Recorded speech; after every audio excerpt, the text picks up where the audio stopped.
And I gotta see where my agenda here is. I got so many things open. I was working away on a bunch of other stuff. Here we are. All right, so well, I don't have much to say in terms of yearly goals. I mean, you guys did a fabulous job last year, especially with as many warrant articles as there was, and so you know, you had pretty much the warrant was printed with all of your recommendations, and you did a pretty good job. So all I can really say in terms of goals is keep up the good work. You really did. You did very, very well. So I'll open for nominations for chair.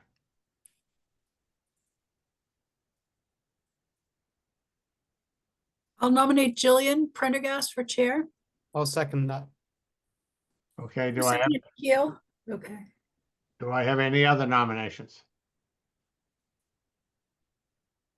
Okay, not hearing any further nominations, I'll close the nomination process and move to election. And so all those in favor of the nominee Jillian Prendergast, please raise your hand. Okay, Jill will unanimous. raise their virtual hand.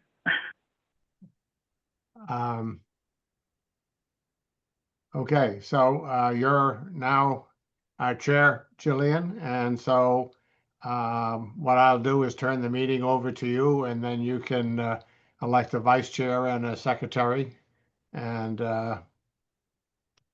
congratulations. Thank you. I would like to nominate a vice chair as Katie. I'll second. Do I have a second? We have a second. Do we have any further nominations or discussion? I don't think so, but that's okay. Okay. I'll take, I think since my camera doesn't work, I'll take a roll call vote for Katie as chair. Linda, Yes. Nathan, Yes. Peter, Yes. Mikhail, Yes. Nathaniel, Yes. I saw you come off mute. Yes, okay. Okay. Katie? Yes. And I'm also a yes. So congratulations, Katie, on being the vice chair. And I think the last position we have to nominate is the scribe. So I would like to nominate Linda as scribe. I will second. All right, we have a second. Do we have any further nominations or discussion? No. All right, so I'll take a roll call vote. Nathan, Yes. Peter, Yes. Mikhail, Yes. Katie. I saw you say yes, but I didn't hear it. Oh, sorry. Yes. Okay, sorry, it might be my computer. Nathaniel, Yes. Linda, Yes. I am also a yes. So congratulations, Linda, you are now our scribe. Thank you for your support. Great, all right, so I think we've nominated all of our different positions. I would like to briefly read the remote script for our meetings, and then we can jump into any other topics, Dick, that you'd like to discuss. No, I don't have any, and I probably leave the meeting because you're more than capable of running the show here, and so you've done a fabulous job, and if you keep up that good work, I'm sure you well represent the town. So thank you very much for everything. Thank you so much. All right, so I will read our remote meeting script here. So as a preliminary matter, this is Jillian Prendergast. I am now the chair for this fiscal year. So please permit me to confirm that all members and persons anticipated on the agenda are present and can hear me. So I won't go through roll call for all of the FinCom members since we've already taken votes and otherwise.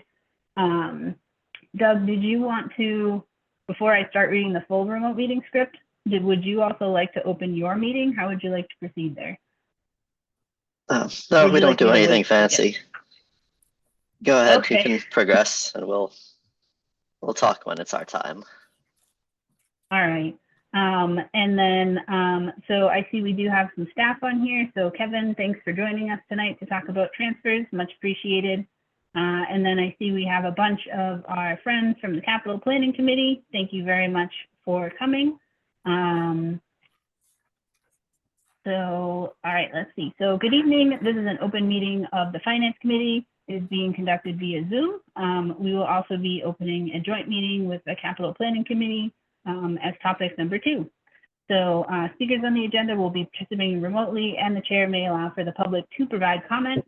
The committee would love to hear public comments, and if there's further action that is required, we will add the matter as appropriate to a forthcoming agenda, depending on the comment. The committee, if they are able within the confines of open meeting law, respond with information as opposed to needing to deliberate on the matter. Please note that while an option for remote attendance and our participation is being provided as a courtesy to the public, this meeting will not be suspended or terminated if technological problems interrupt the virtual broadcast to individual attendees unless required by law. Accordingly, please be aware that other folks may be able to see you, so please take care not to screen share your computer. Anything that you broadcast may be captured by the recording. And we'd like to also thank WAVM for posting these recordings in the future to the YouTube channel. For all meeting materials, you can find them on Board Docs unless we know otherwise. And we will now turn to the agenda. So I believe as our first agenda topic, we were going to talk about transfers, Kevin. So I know that you just sent out another updated transfer It's pretty, at like 4 p.m., which I didn't actually have a chance to send out to the rest of the committee. pretty minor changes. So Okay. I just did one last kind of work through the whole general fund and look at all the expense accounts after, you know, the final payroll was posted. So, and all the expenses, and took into consideration encumbrances that we have so far. So there's just some minor changes. So overall, do you want me to share my screen or? If you are able to, I think Doug might have to give you permission because he's technically the host. Because, Okay. Jillian, what I see posted in Board Docs is the Maynard Power thing under fiscal transfers. I don't see it here. So the one that he's going to present is not actually posted, so I'm just going to send it in an email. Okay. Yeah, I have a didn't chance get after that work. one. Okay, I'll go ahead and try to share it if I can.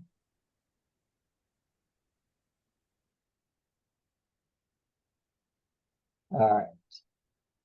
So since some of you are just seeing this for the first time, overall, about 950,000 of transfers to and from, which is about a little like 550,000 more than last year. So it's looking like this year is going to be a little bit tighter than last year, but we'll go through and look at those accounts. First account, our town administrator, we got a new contract. So he was due some money and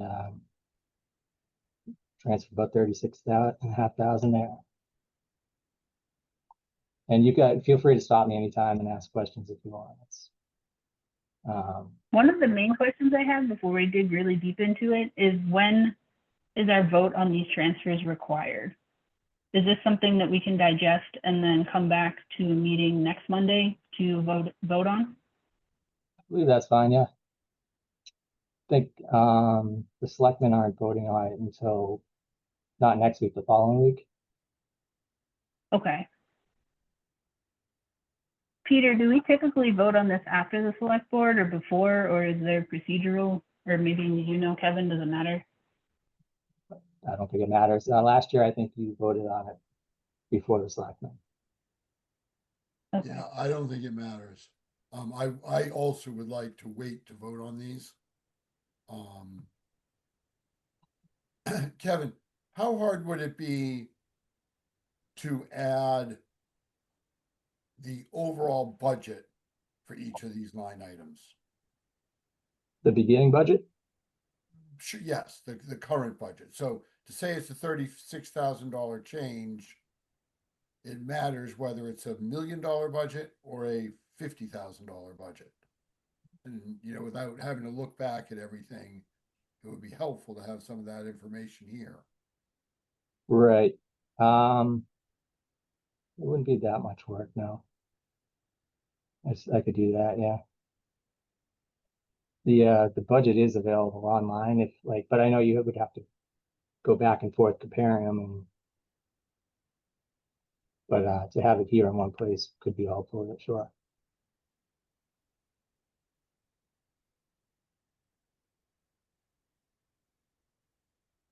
All right. Shall I move on?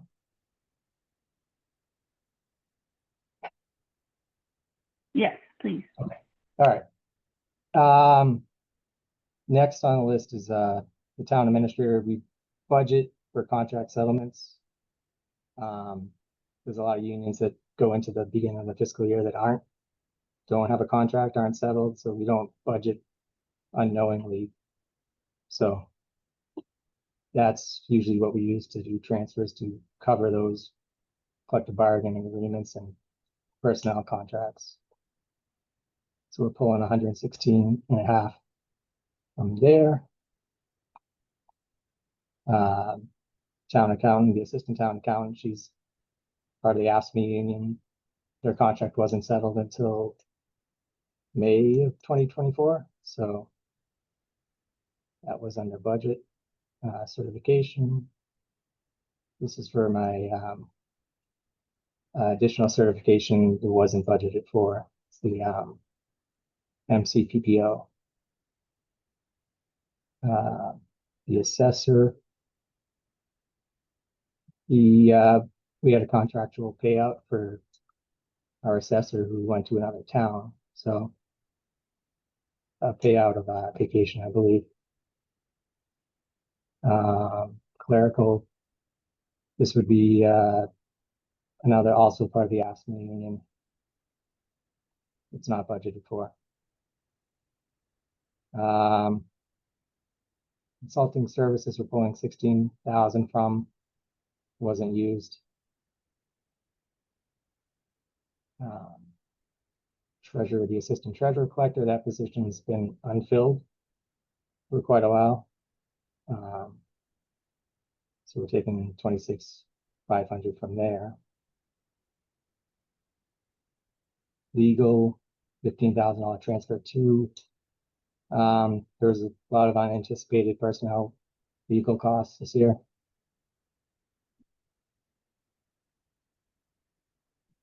Data processing, our computer support, our IT. I don't know if some of you know, but our IT company that we normally have had for quite a while, DriveTech, was bought out. And I quickly looked back and just compare how much we were paying them versus the new company we're using, which is the 20. And it was like $50,000 more. But once again, like IT costs are kind of hard to predict too. And this also covers like equipment costs too.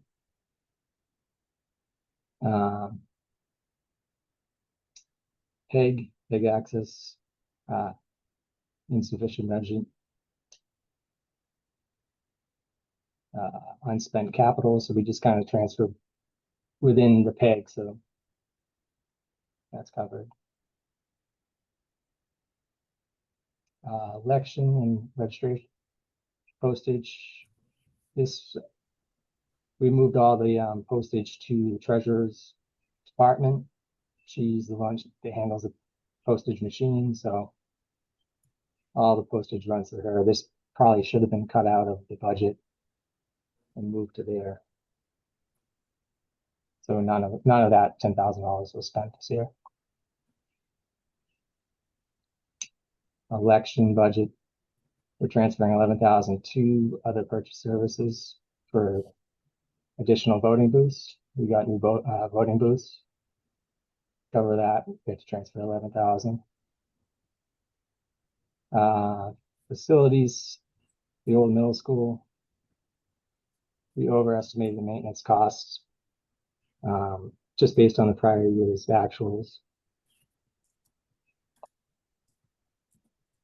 Town meeting reports and warrants, 3,000 we're transferring to. Probably just due to increased printing costs.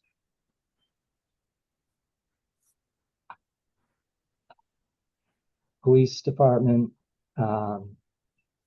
this one's kind of large, but we're transferring 125,000 to superior officers line. It looked like it just, from previous contracts, it was never corrected, but it's kind of offset by, we were under budget in the regular officers budget, and also under budget in education stipend. Capital, police capital, we had to transfer money to cover, they overspent their free cash appropriation for police cruisers.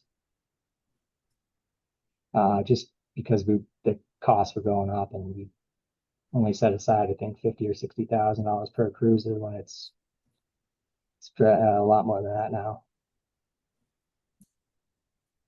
now. Dispatch has been a consistent, like, staff shortage. And to cover that staff shortage, the supervisor has to fill in, and other personnel have to fill in. So that's overtime is so much. Fire, this is rather large. Firefighters, their collective bargaining agreement was settled this fiscal year, so we didn't budget for it. They also made a change in the contract where I think holiday pay is now built into their base. So that's why you'll see that holiday overtime is like that account line is short.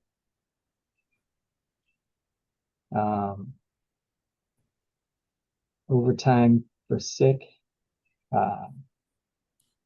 coverage for firefighters on FMLA, open shift. There was a firefighter on admin leave. We have to take in firefighters to fill those shifts. And there was sick leave buyback. There's several firefighters who left and retired to pay their sick time buyout. Building and grounds, we're transferring from their 45,000. Just lower, we didn't really know the true cost of the maintenance of the building, so it's kind of hard to predict, and hopefully going forward we'll be a little more accurate with that number. The ASPIT school assessment, that's only over 575, but they just sent us a revised number in September, so we weren't able to budget for that. DPW admin, we have the admin assistant that position's been unfilled since Marie Miranda left. We're pulling 50,000 from there. Highway has a lot of transfers too. Some of you may know we lost our lead mechanic. He was injured, so we had to use additional workers from, I think, cemetery to cover him. Yeah, that's why the overtime is up. And repair and maintenance, that's up also because of that. And vehicles and supplies as well.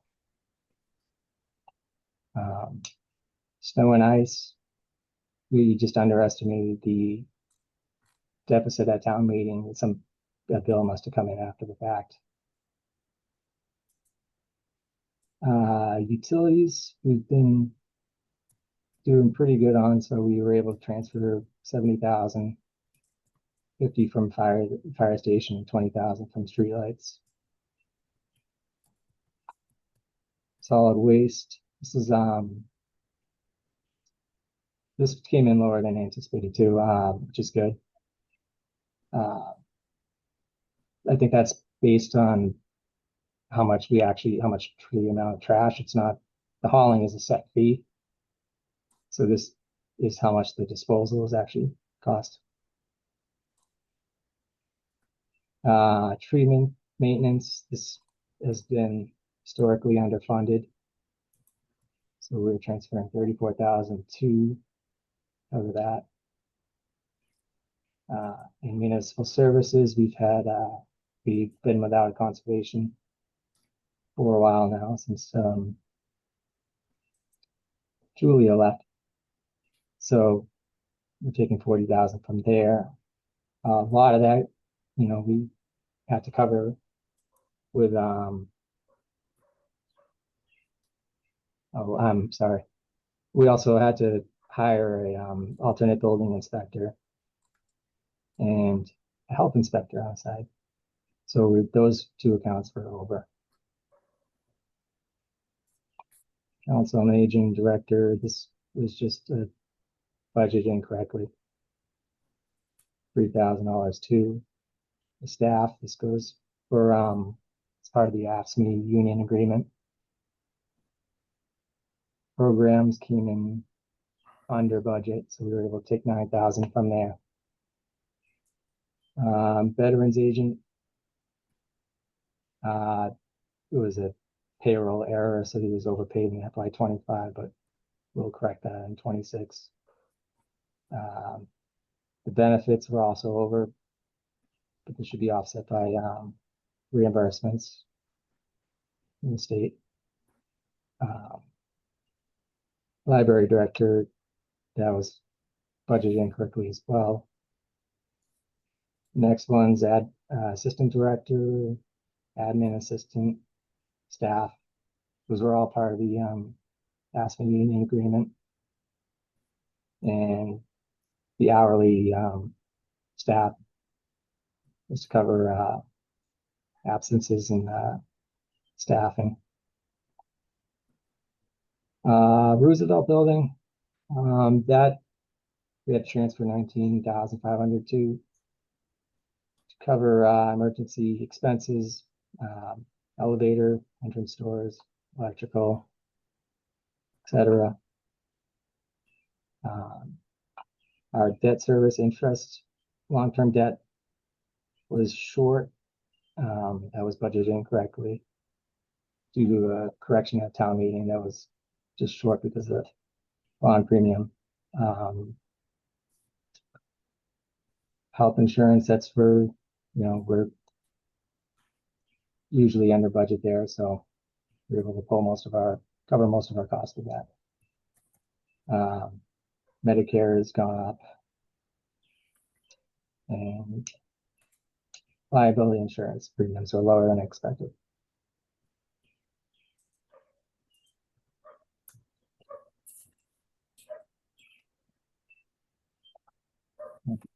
All I got.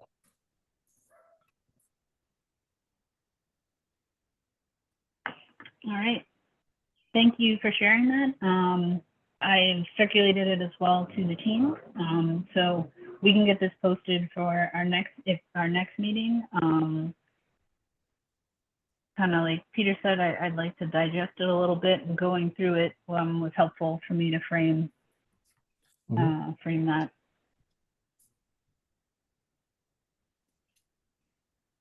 Could I ask a couple So questions? Sure. Please. Are you sure? No, Kevin, the schools, do they do a similar thing to this? Because you're not doing the school reconciliation, are you? Who does that? For their general fund? Pardon? For their general fund expenditures? Yeah. Do they, or they don't have to do it? They, They They do. Wayne White would prepare that. He hasn't prepared that for me yet, but. he would And then do- the school committee would do the same process of approving any, Yeah, I would assume, yeah. But as far as like their general fund budget, like I'm not gonna transfer anything out of there because they may do their own transfers too. yeah. I just quickly calculated, you said it was a lot, right? 954,000. And I Mhm. just divided by about 25 million, taking the schools out of it. I don't know what that would precisely be, but it comes out to 3.8%, which I thought, it seemed high. Do you have a standard that you look towards? Can you explain again where you got that?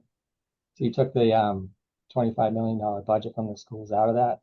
I thought our last year's budget was roughly maybe 50, and about half of it's the school, so I just roughly did 25, but I mean, it might be a little different, but it does seem high, and I just don't know if there's a standard that we should be concerned about. Because it just looks to me like we lucked out with the 250, that the health insurance was less than expected.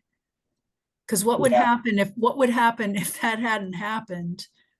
I mean, will we go into a deficit for FY25? Is that what would have happened?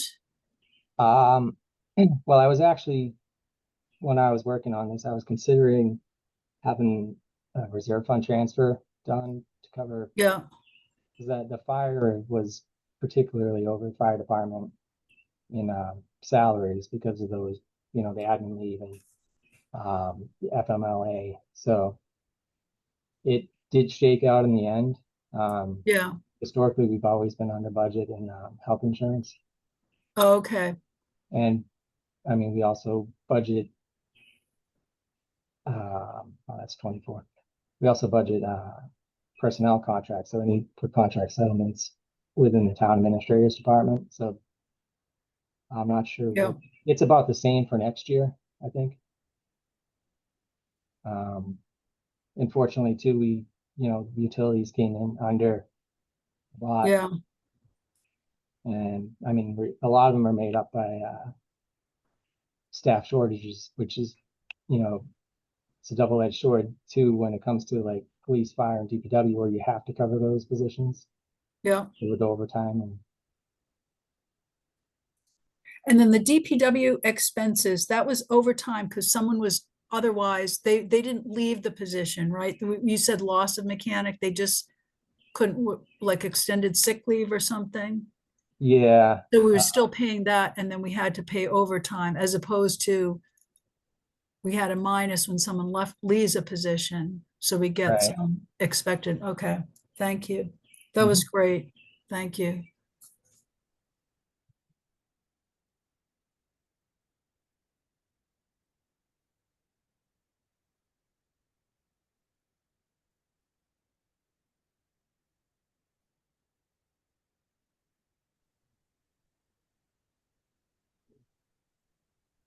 All right. So I'll work with the team to sort of gather any additional comments we have and get them back to you in an email. And if we have any questions that aren't answered by email, I'm not sure if you'll be available. I think we haven't set our next meeting yet, but I'm assuming it might be the 28th, so next Monday. Okay. But I will keep you perfect. posted. And I can, if you want, I can add in a budget column to compare it. Yeah, that would be much appreciated. Okay.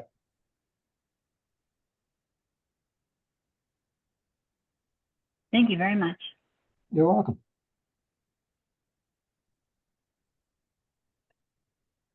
All right. So that is the transfer topic. So now I would propose we get into the capital planning committee topic. So they've waited very patiently for us, and it's much appreciated. So we're hoping to have a joint meeting tonight to sort of talk on capital planning and budget forecasting. I know that Nathan's also been doing really great things with our sort of future planning tool, like a little spreadsheet, sort of planning out some general fund budget things. So yeah, so I'm not sure if you all want to present anything or otherwise. Yeah, let me get this started, if I may. There are two main Perfect. things I was hoping we could go over tonight. One is the long-term capital plan that Ben has been working on a lot. The second thing I would like to teach you about, and suspect you might have questions, is ClearGov. Mike Lanza is with us tonight, part of our committee, and also works for the ClearGov software company. The ClearGov has been our main tool for putting together the capital plan and getting everything organized in this town. Usually he's not allowed to advertise for it, but tonight I was going to give him special permission to tell us how great ClearGov is, and you can decide whether or not it would benefit the town of Maynard and the finance committee for you guys to use once you know what it does. I'm really only familiar with the capital planning aspects of it, but Mike knows everything. So what would you like to hear about first? The long-term capital plan or the software we use to institute it? Well, we definitely want to hear about both things. I'm not sure if you think one makes sense to talk about before the other one, since you know them both well. All right, Ben, would you be willing and able to go first and talk about our capital plan? Sure. Yeah, definitely can. Screen sharing is enabled if you feel like using it. Great. I will definitely do so. Let me share my screen. And may I ask if any materials that we talk about tonight, if there's any that you could send along after, we can get them posted on board docs? Yeah, for sure. We have them posted on the capital plan board docs too in the past. So we will definitely make sure we get them to FinCom now. I'll send them over when I'm done. Thank you. I want to talk about, as Doug was saying, long-term capital planning. So the biggest thing here is that we have been working very hard as a committee to shift our focus from 1 year constant allocation of free cash into much more of like a long-term view of where we're looking at for the town. So I want to start out by just diving right into some of the meat of the details, and then we'll show you kind of the process here, and then we'll get to the plan itself. What you're seeing on the screen right now, and if you all can see an Excel sheet, right, with some pretty colors on it. Yes? I see some heads nodding. Great. All right, cool. So we took a view where rather than getting to the point of deciding like what projects we should allocate, the first thing was we need to look at what do we actually have in this town. And that's actually a relatively difficult question to answer. So we inventoried every single asset this town had over, let's call it like $20,000. That means every single building, every single vehicle, every single piece of equipment down to the license plate and VIN number. So we have all that information now provided to us. From there, we started to look at, well, what are the things that are going to break and approximately when? So rather than saying what we need to prioritize, let's pick our heads up and start to say, well, when are things going to fail? And so right now, this view right here is the view of the building. So I want to start out with this, kind of talk about the buildings. I'm going to very quickly touch on the non-building assets, so the vehicles and equipment. And then I'm going to show you the plan itself, kind of getting it all together here and why it kind of works this way. So I'm going to zoom in to make it a little bit easier for people to see. And I'm going to start out by explaining the color coding. Color coding, red, indicates within the next 5 years, we're going to need to do a major capital expense. There's a lot of red on the screen. It's not the best situation for us to be in. But if we think about this, for example, the field house. If you don't know, the field house right now, they're looking at ways with the Historical Commission of actually working on that building involving CPA funds. It's going to need a full rebuild. Now, it's not going to be a tear down type rebuild, but something that we are going to have to consider rebuilding. So that's going to go in the red category. Now, a roof, something in column E, typically the roofs in our town last anywhere from 20 to 30 years, with an average about 25 years. As you can see, there are 4 major buildings that are going to need roofs in the next couple of years. The worst one right now is the junior high school, the Fowler building. And this is setting aside the DPW building, which roof is completely a failure at this point. But the Fowler building, as well as the golf course building, are 2 roofs that are currently failing. As of the report that Jonathan Bretz received from the engineering firm that worked on the Fowler roof has been actively leaking for over 3 years now, and there is water infiltration in the building. The extent of that water damage is not currently known. We might get into a situation, if we don't make decisions about this type of planning, that we could get into a green meadow and or a golf course building where we're going to have to make capital choices that are going to be binding, which could be a total rebuild. or could lead to column G, which is envelope. So envelope we can think about as anything that needs actual structure within the building itself to be fixed. That means water infiltration, foundations, windows, things like that. We got a couple buildings with that issue.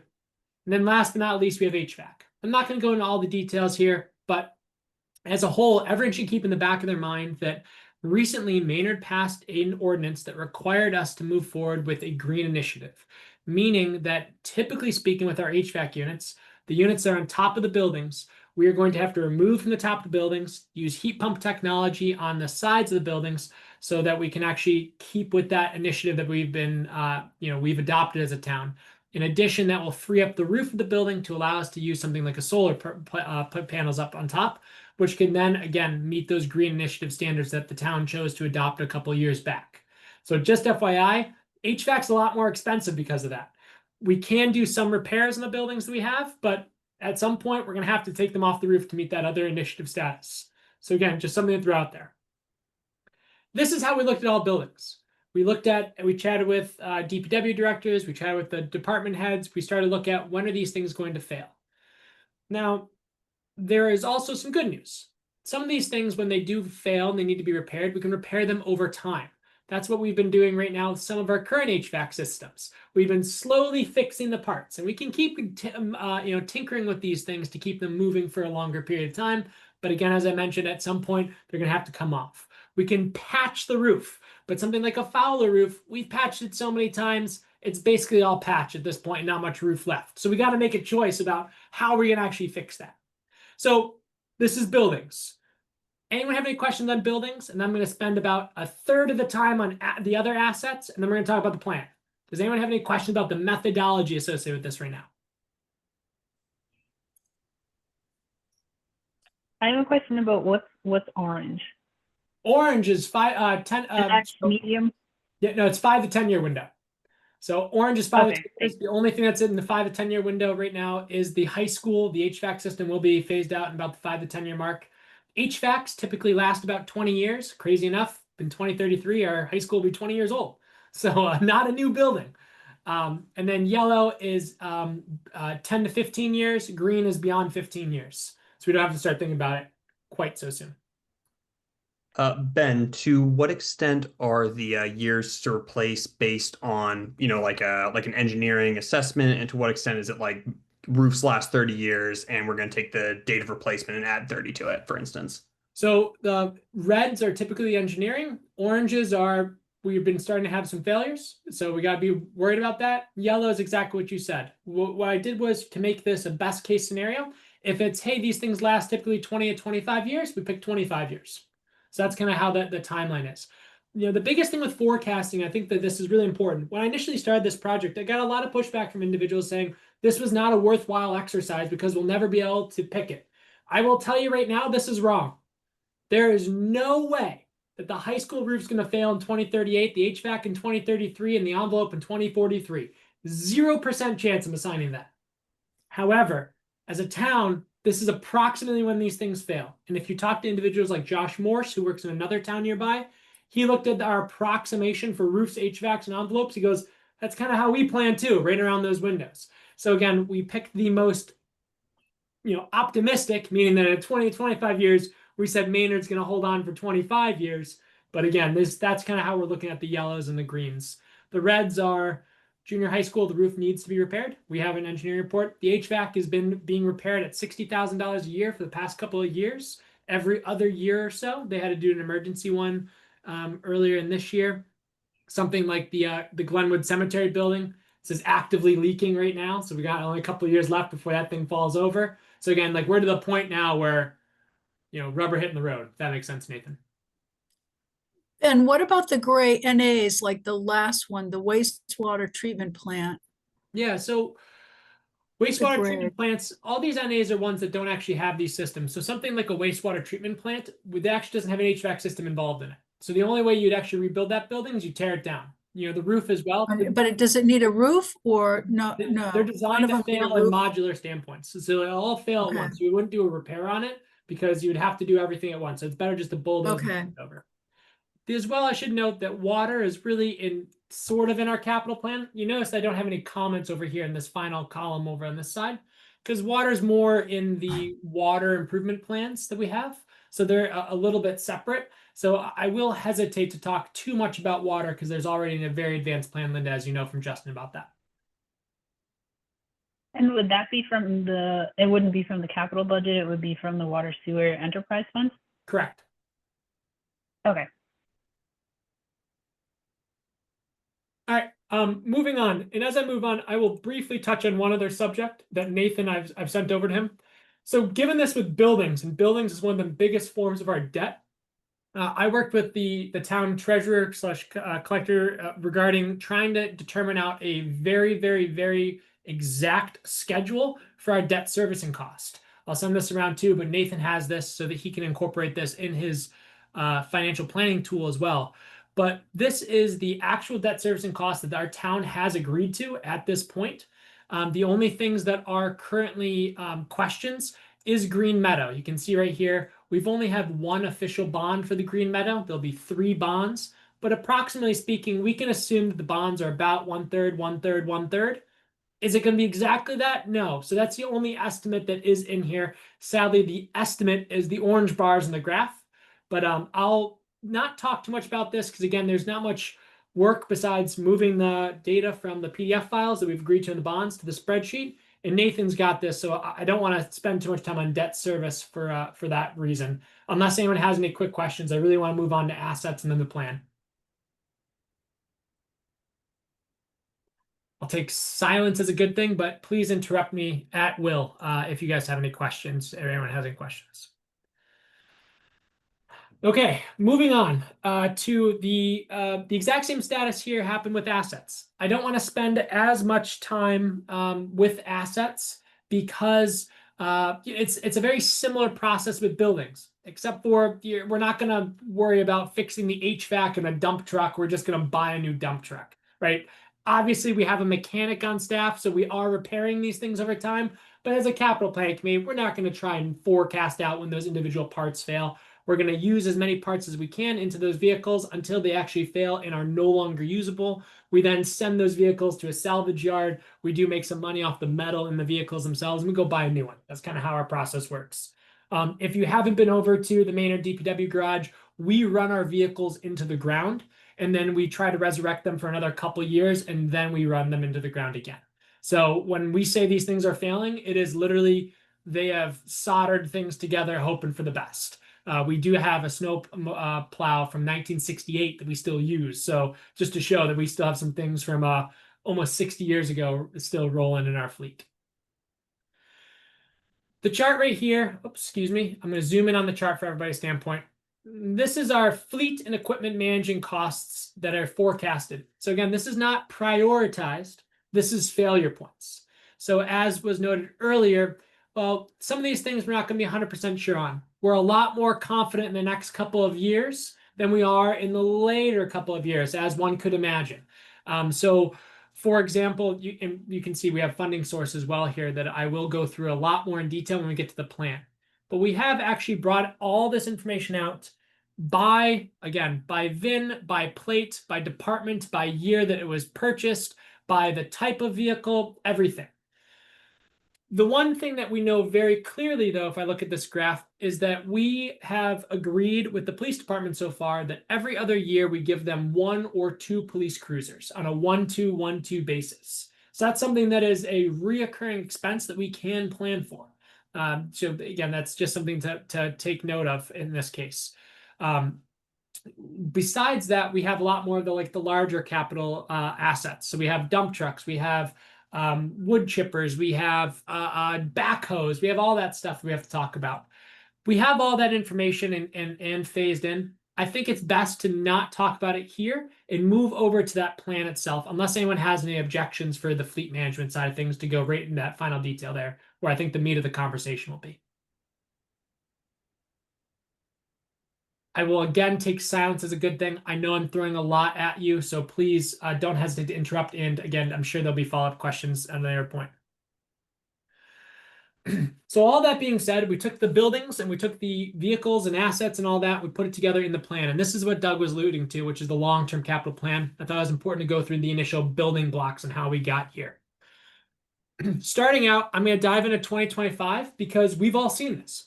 The 2025 was what we actually presented at Springtown meeting. So this is the free cash estimates and other components that were in that warrant article. You can see here under free cash, we did the town hall HVAC, library stairs, all that stuff. I'm not going to spend too much time on this. But we also had reoccurring expenses. We bought that police cruiser that I just mentioned to you. We also contributed $75,000 in reoccurring expenses to stabilization and other capital projects. In this case, just stabilization was what we actually allocated it to. I'll come back to that point when we go into 2026. Justin DeMarco separately presented a warrant article regarding water and sewer retained earnings being used to purchase water and sewer vehicles. That is allowed within the enterprise fund, that if a piece of equipment is used by the water and sewer department, they can purchase it water and sewer enterprise funds. It's something that is important to note because we have actually an extensive water and sewer fleet that is currently our worst part of our fleet, as it hasn't been replaced in many years. These are some of the oldest trucks, dump trucks, those types of things. So just an FYI.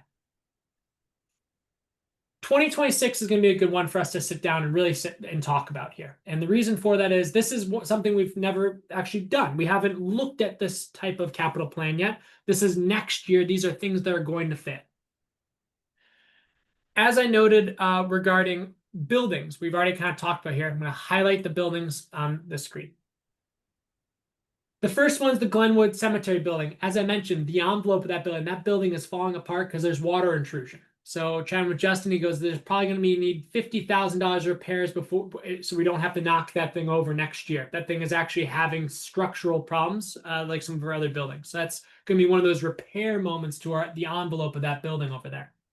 The DPW garage, I penciled in. I understand it's a dangerous pencil in, folks, but it's something we all have to be cognizant of. That $67-ish million project that's been presented, not sure where that's going to go. That might not be in 2026. But I thought I'd put it there because we're talking about it now. So we all are talking about this. The whole idea here is to have that conversation. Third is the Fowler School roof. Again, we've already had an engineering firm come out and give us some bids on it. There are two parts to the roof. The first part is the more dangerous part, which is the actual sloped version. And when I say more dangerous, that's where the leaks are occurring. That was considered a total failure, and there is water intrusion. There's also a flat part of the building. The flat part of the building is rated as very poor, though not a total failure. So you might get another year out of that. That's going to be another $1 million on top of the 2.5, depending where it's going to be. Jonathan Bretz would note that there's multiple options on the table with Fowler. We can go with different types of views there, depending on the type of material we actually use for that roof. And then last but not least, you'll see there are three line items here for the golf course building. Now, this again is a little bit disingenuous because it's really two options. We can go with the $1.2+ million option of doing the roof and the water remediation componentry, which will cost about $1.2 million. Not fixing anything inside, but just, again, the outside of the building gets fixed. Or number two is you could do something like a total rebuild, which could cost upwards of $2 million. So again, we should note that this is just making the building stand up. It's not necessarily making the building nice. I think that's something else we always have to be balancing in our head of what's the goal of the groups. And then as I noted before, the HVAC at Fowler has been failing for the last couple of years. Conservatively estimating another $75,000 we'll probably have to spend on those units. Last year was 60. The year before that, we didn't have to spend anything. The year prior to that was 65. 75 seems about conservative for about how much it might cost. And then we start getting into some of these other projects here. We don't have a town wood chipper. You might say to yourself, why do we need a wood chipper? We can talk all about that. There's actually some pretty good reason for disaster management recovery. We're trying to find some ways of not spending free cash on something like that. We need a new dump truck. Our one dump truck's going to the scrapyard. So we're down a dump truck. We have two vehicles up for the police, which is in purple. We have some reoccurring expenses. One of them is fire equipment, which is $40,000. The police cruisers is right here at $130,000. My fault. There we go. $130,000. I apologize. The purple police cruisers, I misread my spreadsheet. These are refurbished. So these are not vehicles that we actually have to pay for. When we buy 2 new police cruisers that are undercover vehicles or vehicles that are not marked that say police on the side, we take those vehicles and we hand them to Justin DeMarco, and they use them as admin vehicles for the DPW. So this refurbishment is actually, in reality, a net credit to our town, which is great. We save $130,000 for not buying Ford Explorers. But I think the biggest items here are going to be these two, right? I'm going to highlight. This is not designed to be a capital plan in the sense of prioritizing these things. This is designed to be a capital plan in the sense of what is going to fall apart and what decisions are we going to have to make in every single year going forward. In order to do that, sorry, you might hear my screaming newborn in the background. In order to do that, we need to also allocate those ad hoc expenses we're not going to know. We're going to have to make a decision about, are we going to invest in a new software for our police department? That's something that's going to be in that line 10, that other capital projects line. We might have to invest additional funds in something that breaks, like the water main that broke the other day downtown. That's something that we don't know. We might have to spend extra money on. We might have an HVAC unit that fails 10 years early. We might have to go spend cash on it. These are the priorities and projects that we meet one-on-one with the individual department heads. We're only giving ourselves a $400,000 budget to do that, which is pretty low compared to where we've been in the past. The other big item is roadways. Our town consulted with an engineering firm, VHB, to actually look at our roadways and said, how much money do we need to spend to get our roadways and sidewalks back in shape? Roadways alone, to get us back to where we need to meet state minimum standards in a 5-year period, was $400,000 extra a year. On top of the added additional dollars that we got in Chapter 90 funding this year, on top of the dollars that we get from the state millionaires tax. I have personally been on the phone with Senator Eldridge and Representative Hogan about this stuff. This is going to be brutal. That's how it's going to cost. That does not include sidewalks. That does not include accepting new roads. That's just where we're at today. So again, these are reoccurring expenses that we should know in the back of our head. And then last but not least is water retained earnings. As I mentioned, 2 vehicles can be purchased using the water and sewer retained earnings. So again, this is really like a failure plan more than a capital plan. It's how are we going to fix the things that are failing, and what are they? What are the decisions we're going to have to make in 2026? Those decisions are golf course, probably something we're going to have to make a decision on. That building is falling apart. Fowler roof, that's going to be a decision we're going to have to make in FY26. DPW garage rebuild, that's going to be a decision we're going to have to make, whether we actually pay for it that year or the next year. The HVAC, probably going to have to make that call. Dump truck, we need a new dump truck. We're literally sending it to the scrapyard. So these are the decisions we're going to have to be starting to make. And then whatever else comes our way. How much do we want to pay for roads? Maybe we can't do 400K next year. Maybe we can only do 100. Maybe we can only do 5. I don't know. Right? Other capital projects. Stabilization. Our stabilization budgets are lower than they've been in a very long time. So if we have another situation like the petroleum leak at the DPW garage, $700,000 expense. So it's like, these are the things that we're going to have to talk about. I'm not going to go into every one of these years for this purpose of this meeting, but we have the exact same layout for 27, 28, 29, and 30 that we can summarize and look at from all the different funding sources. These are tough decisions we're going to have to come out to, but the good news is the work that capital planning has done is we've gotten to the point where we can track individual assets in a schedule in a way that's going to help us say, wow, we have some big choices to make. We have some debt choices to make, free cash choices to make, some things to do. We need to start looking with our eyes open. And again, as Doug said in here, as we shift this into ClearGov, we actually go out to 2055. So we can look at all these failure points. The next couple of years, a lot of failures. So we got to be really cognizant of that. I'll pause for questions or comments at this point.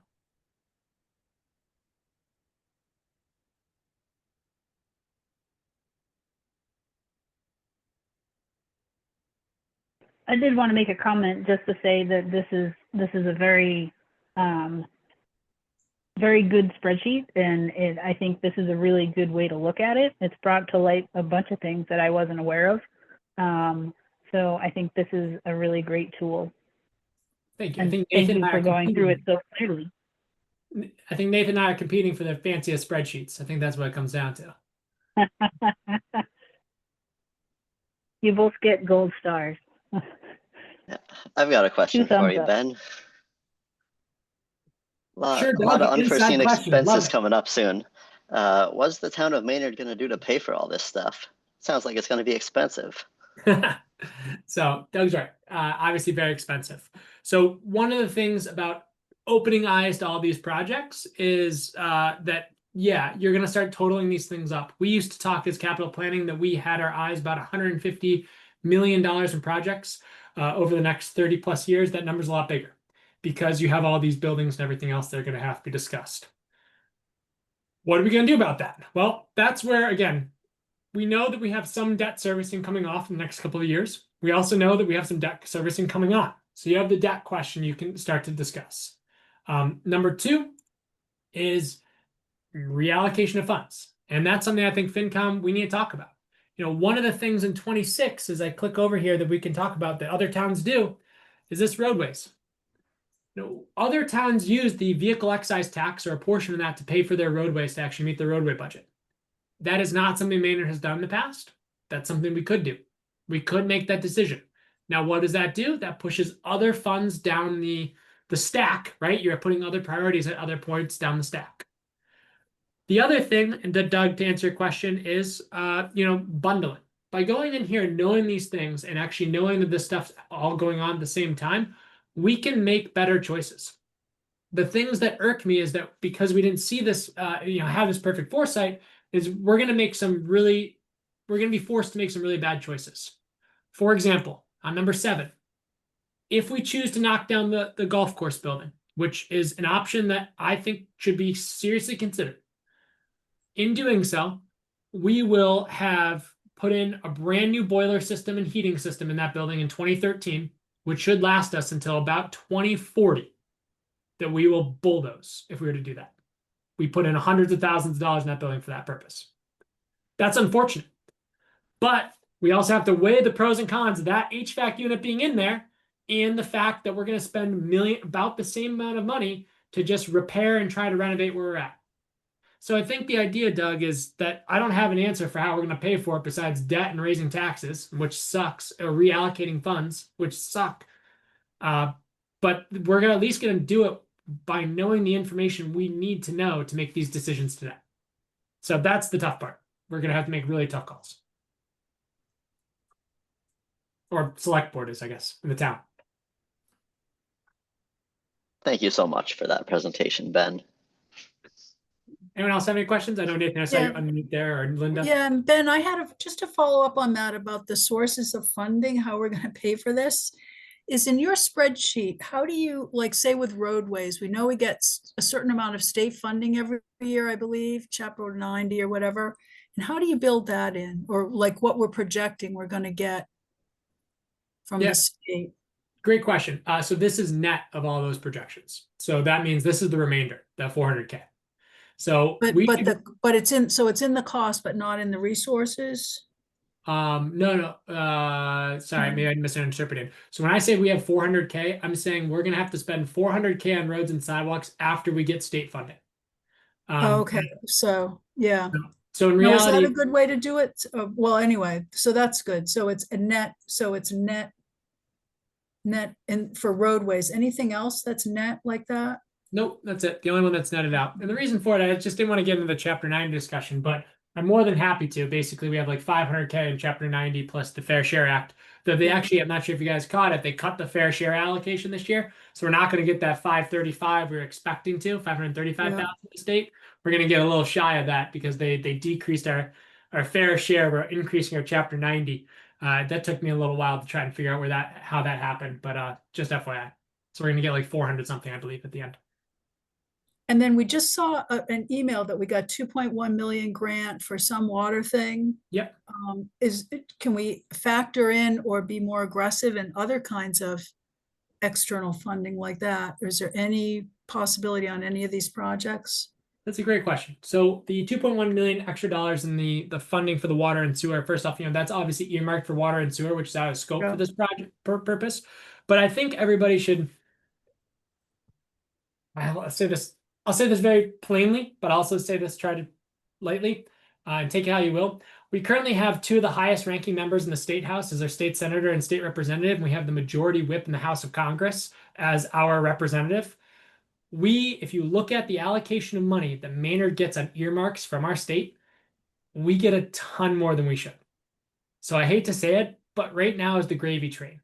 And we've been doing a pretty good job at actually allocating a lot of this funds. So for example, like the 400K that we got for the light over by Cumberland, we're gonna really hope that we get that $500,000 for that HVAC grant that we're looking for to redo the school. Sorry, the school, my fault. The town hall HVAC, because we only allocated $275,000 for that HVAC, which is gonna cost $750,000, right? So it's like we're doing a lot. And Justin's been working hard on the water and sewer stuff, which is obviously on top of each other's minds, but we're really running out. They're right now, last thing I'll say is they're creating a new traffic and safety committee in the town, which is going to try and go after safe streets grants to help us out with the some of the intersections, which is part of the capital plan, that are $1 million a piece. And you can get $1 million grants going after those types of safe streets things and working with the planning board. They're just working on standing up that type of committee. But again, there's a lot of people in town working to get that stuff done. Could we do better? Sure. But I think we're doing a hell of a job. I think it's just it's tough. It's a lot of money. And then for the schools, Ben, you've got a really good model for the buildings, but what about the grounds? I mean, we heard, when we did the bleachers, a lot of people at town meeting were talking about, well, we shouldn't do the bleachers until we do the fields. How do we model that? I mean, that seemed like that had millions of dollars. And is there anything else like fields, like open space or other infrastructure that we need to be worried about? I don't know what I'm thinking about. Well, like the people talk about Memorial Park, even redoing that, and I love the idea that it keeps adding up, With the fields, that's a very tough one. I did not do the fields because I know they can't bring the bleacher vote back for a while with regards to bleachers. I know if they change the scope, they'd do that. I think we'd hear more rumblings on it, but I don't even want to pontificate about how much it'd cost to redo the drainage on a high school field or redo the fields themselves. So I did not include that in there. Memorial Park is one of our capital plans items. We actually have a line item for the redoing of Memorial Park, along with redoing some of the Main Street areas themselves. That would fall under these plans, under this one bucket of free cash for $400,000. Okay. Yeah. The problem is those projects cost millions. Yeah. It's like, how do we do that? And I think that's something that's really important to note is one of the things you can do with a plan like this is you could take all $400,000 and put it in stabilization, do no other projects.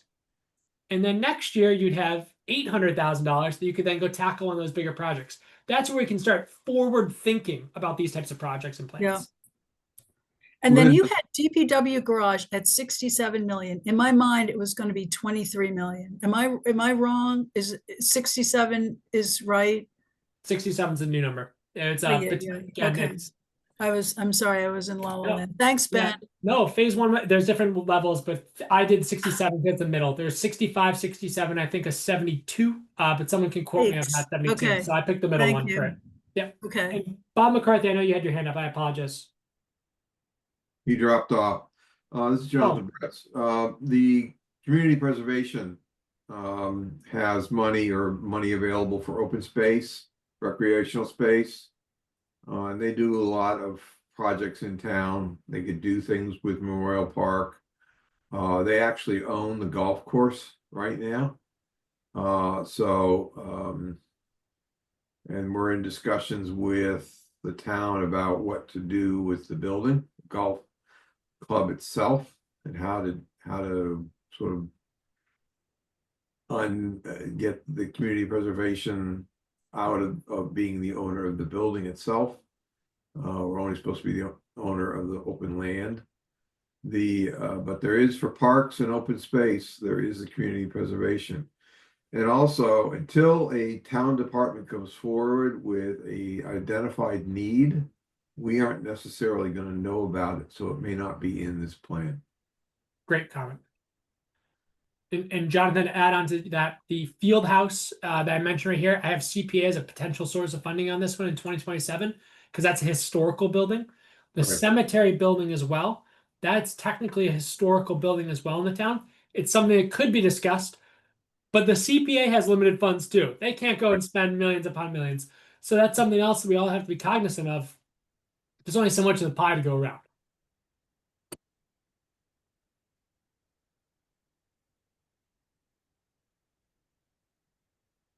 Any other comments, questions, or thoughts? Um, I'll go ahead, Peter. Oh, hey, Peter. So I guess my question goes to more can you go blow this up a little? I guess You bet. the one want that to- had the 67 million on it. Yep. Yeah. So part of me looking at this says, well, we need to prioritize, and as I would look at this, I'd say we don't need a golf course clubhouse. And I'm not quite sure what the Glenwood Cemetery building is, but do we really need that? And why? It's something like Fowler roof replacement, that to me is a no-brainer for the top priority that we're going to lose of, $50 million school over the roof. And that would be really short-sighted. The DPW garage, I mean, I just think it's a fantasy. It's never going to pass a town meeting. I think there's some role for one of our committees to go back and say, you can have 20 million and do something with that or do nothing, but there is absolutely no way you can have 67 million. And that's part of this. I don't know what committee does that. And I think, FinCom may start to do that or say something more publicly, but this is the prioritization we need, that, this is an undoable list in a lot of ways. Yeah. As far as the DPW garage, the select board is actually in discussions with Acton about regionalizing DPW services. So Sure, that's one way. Yep. they discussed that at their select board meetings. So 2 members of our select board have actually started reaching out to Acton, because they also just recently failed passing a new DPW garage as well. Right. Peter, and I would say to your comment, you're right. Like that's the idea here is to put down on the table is like what's failing and when. And then we got to make decisions. And the idea is right now is like not trying to punt these things down the road.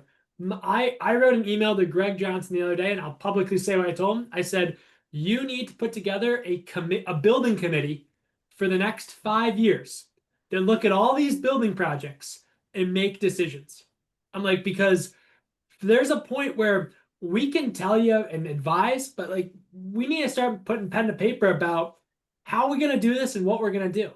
The interesting thing about the golf course is you can actually theoretically, you could bond out this $2 million golf course rebuild. You could bond that out using the golf course receipts on a yearly basis as a dedicated cash flow line. So as the receipts come in, you debt service it, and you could retire the golf course. You could also knock it down and never have to do anything about the building again, so long as CPA and all the legal stuff gets done. Those are questions we're going to have, but these are decisions we have to make. And the longer we wait to make one of those choices, the more these repair choices increase in cost, and the more that the only option is really to do a total rebuild or knock it down. So we pigeonhole ourselves at some point. But your comment, Peter, I agree with you. Everything you just said, 100%. But I would be, I mean, I guess I'm not going to say I have enough knowledge to totally advocate this, but I kind of think of the golf course building right now the way, we treat vehicles. We should run it into the ground and then tear it down. And then, put up a trailer to take the money. and stop pretending that we have a bar there and a function room. I mean, the cash flow from the golf course, is less than, I mean, it's like $80,000 a year.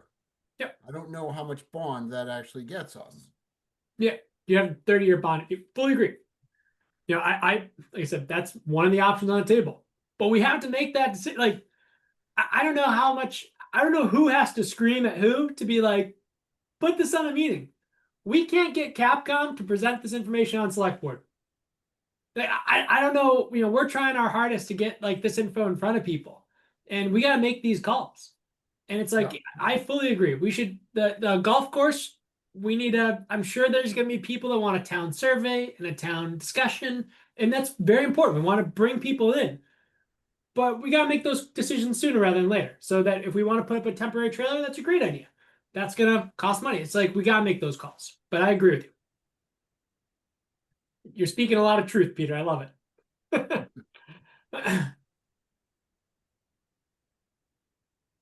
But yeah, I mean, great work on this. I know it's, yeah, there's nothing easy.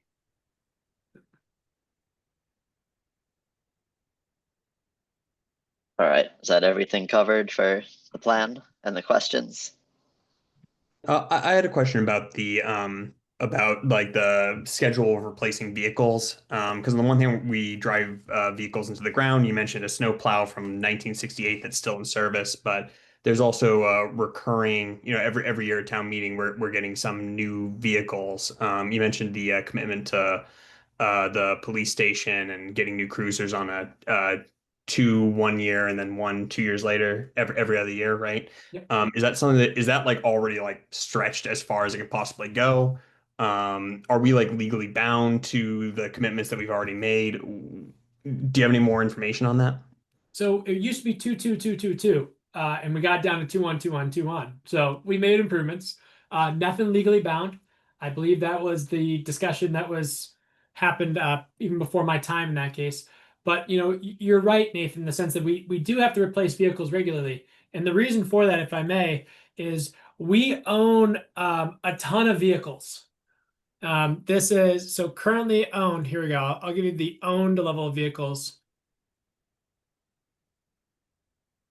We own 81 vehicles. So the idea is we got to do this stuff all the time because we got 81 of these things laying around. So if you think about a vehicle a year, whose car lasts 81 years? No one's. So the concept here is that there's a lot of vehicles because we got a lot of vehicles in town. Like we got to be constantly replacing these. And again, this is a little bit disingenuous. This is equipment. This is vehicles. This is trailers. This is all of our equipment.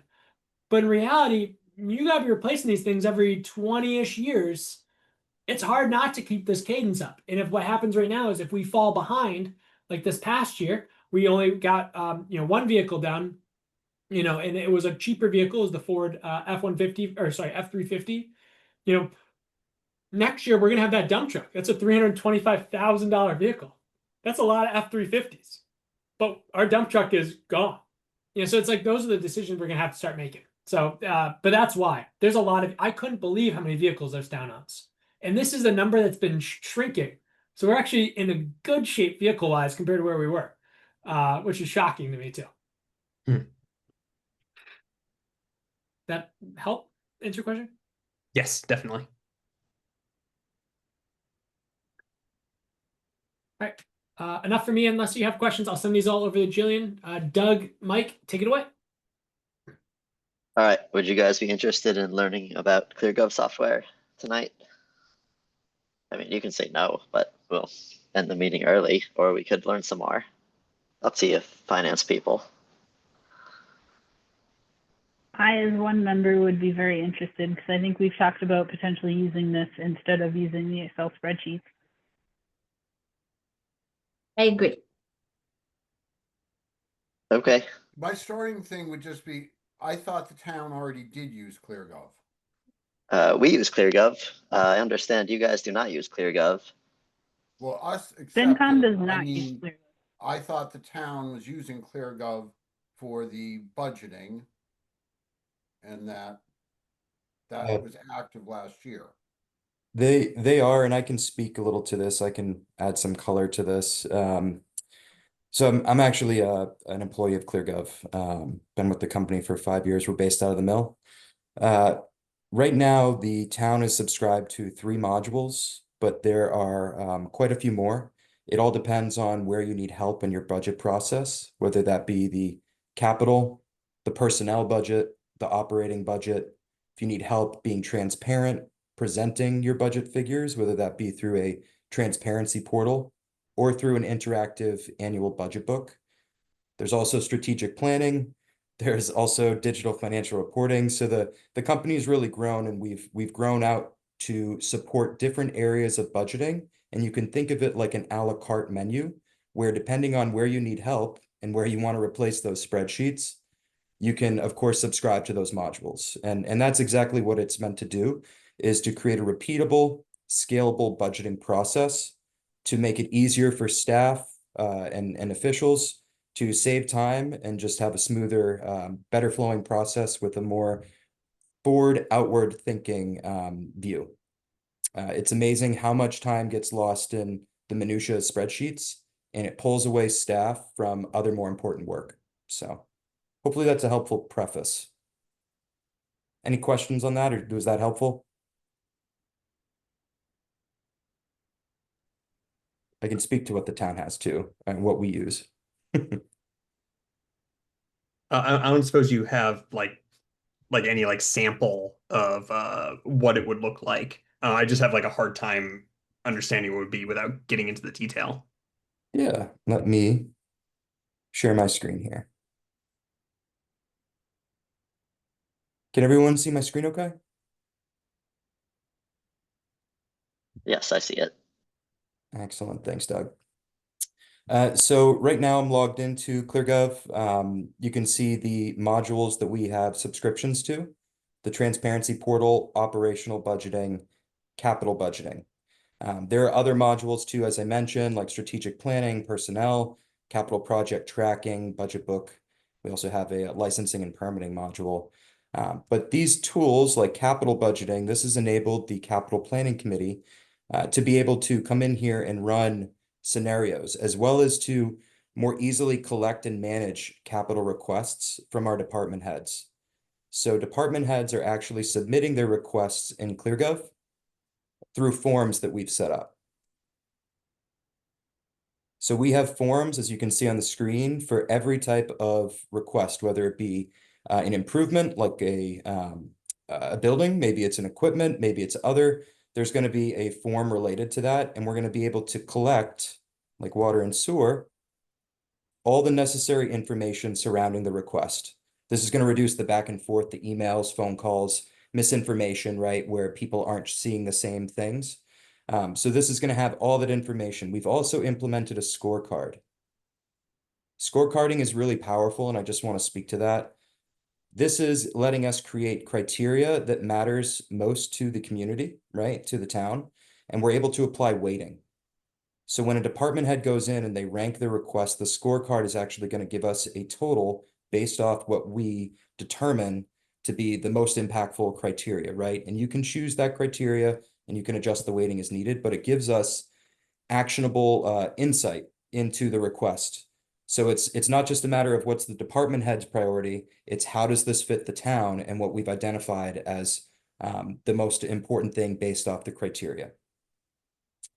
But all this information can be collected here. They can upload images, attachments. We can capture costs. So here you can see capital costs as well as historical and future fiscal years. We can see funding sources as well. So it's a way for us to, again, figure out how much is going to be requested from each fund for each fiscal year. All this information, of course. And there's other info too, like project location. And we also have an internal use only. But that's just an example of one of the forms.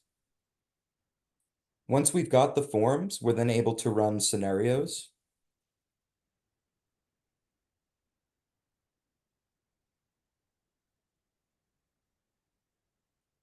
This is my my town account, so it looks like I don't have my scenario there.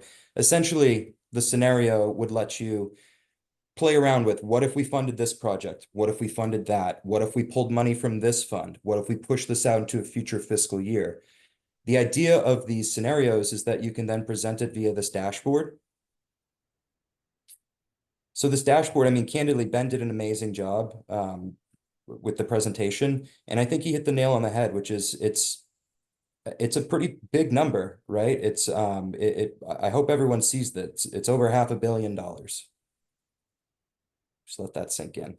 But what we can do here is we can, of course, sort this. We can look through specific budget years. We can look at departments. We can look at the type of requests if we want. We can filter all of this. And then we can run scenarios too. So if we want to run, you know, in this scenario, we're including everything. But this software, the capital budgeting modules, enabled the committee, the Capcom, to really more easily run these scenarios, collect the requests, and come up with what's possible, and not spend, you know, and not have it be like another day job doing so. So that's capital budgeting, operational budgeting, which I don't believe I have access to the towns. I don't have access to the town's account for operational budgeting, but this is a place where department heads would submit their main operating requests. And then Greg, as well as the finance team, would be able to put together different budget versions. You can easily go from, you know, proposed to adopted, amended, and then that would be available to see as well in the transparency portal. Transparency is going to be a place where you can showcase things like financial data, projects, dashboards if you want to show department progress, but it's a way to be clear to residents about whatever you want to, but most importantly, the financials, right? So hopefully that's a helpful overview. I can log into my demo account if you'd like to see this with more content in here. Again, I am not a part of the operating budget for Maynard, so I can't see that right now. But the capital I can certainly show you, as we saw via that dashboard. Was that helpful? I feel like I've done a lot of talking. Any questions?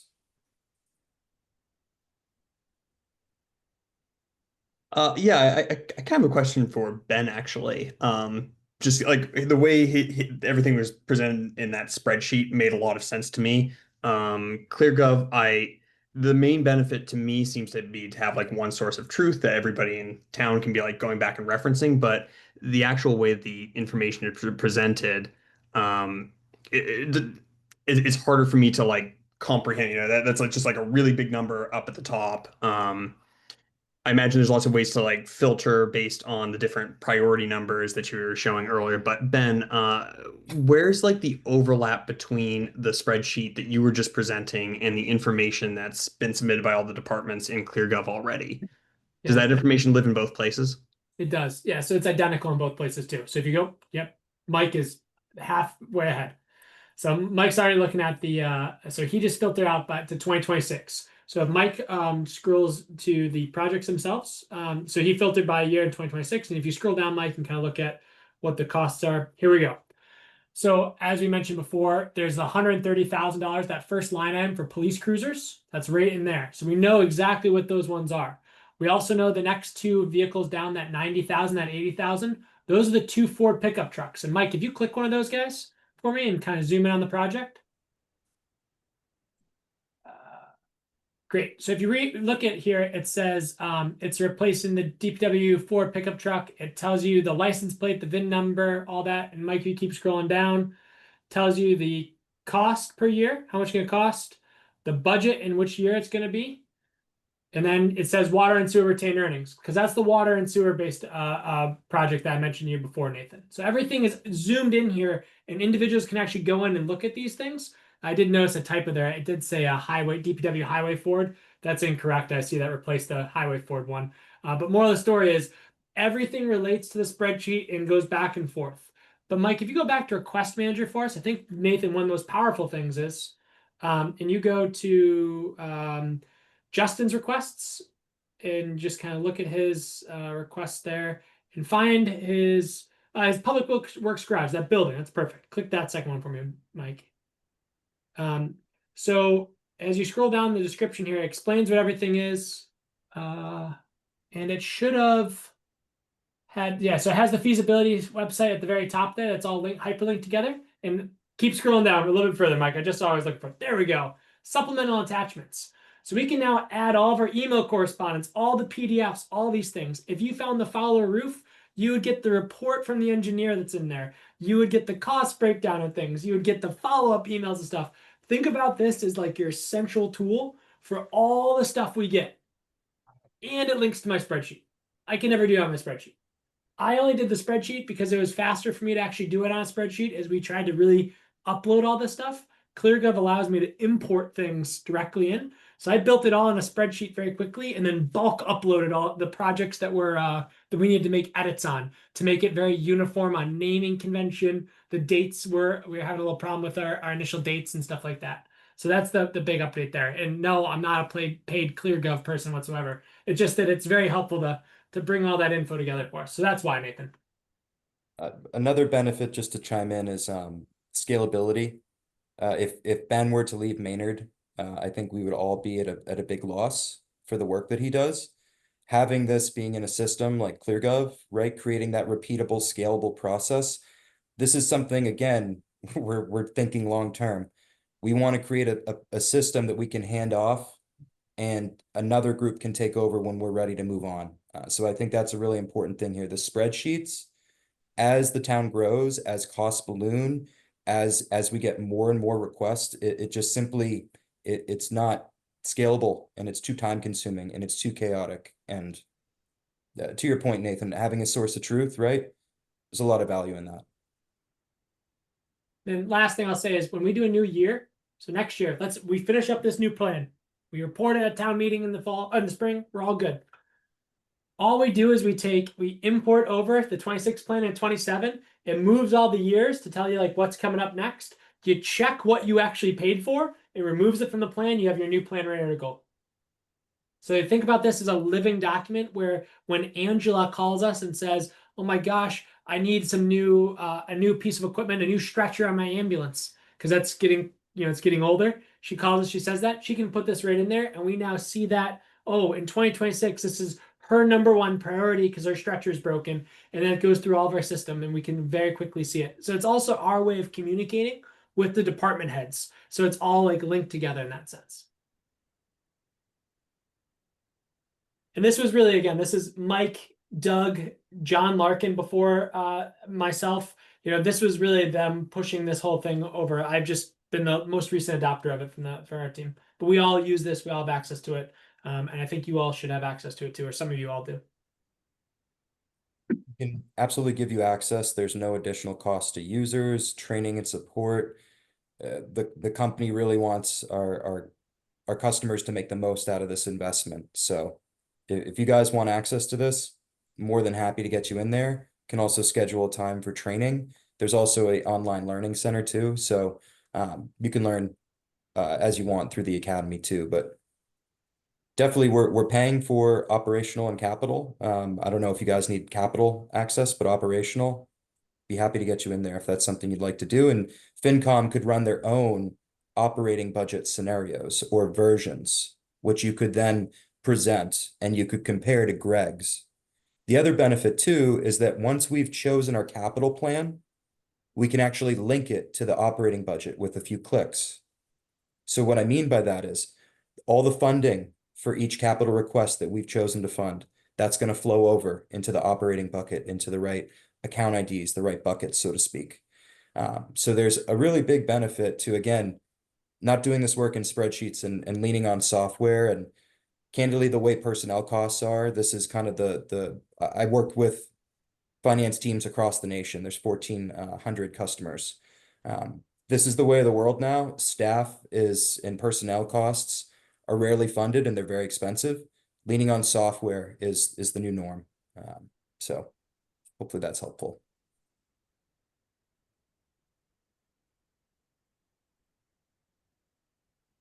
Michael, do you know if the operating module does the kind of work that Nathan's doing, which is projecting, projecting like what the increases will be? Yes. Yes, it does. Okay. you can have department heads, so there's a few ways to do it, but you can also have department heads start forecasting. Okay, Something that I would really encourage us to maybe make as a requirement, to have that forecast. We should be getting this information like from Justin, from these other department heads, because they're closest to these costs, right? So they'll have a better sense of, talking with Angela, fire trucks, our fire truck, the same community, a similar community nearby bought the same truck 1 year later. I think she said it was like $100,000 more, simply because of when they placed the order due to ballooning costs. So we want to know that, and collecting that forecast would be really helpful. Can you show us what the operational budgeting looks like? Yeah, I can. I just have to.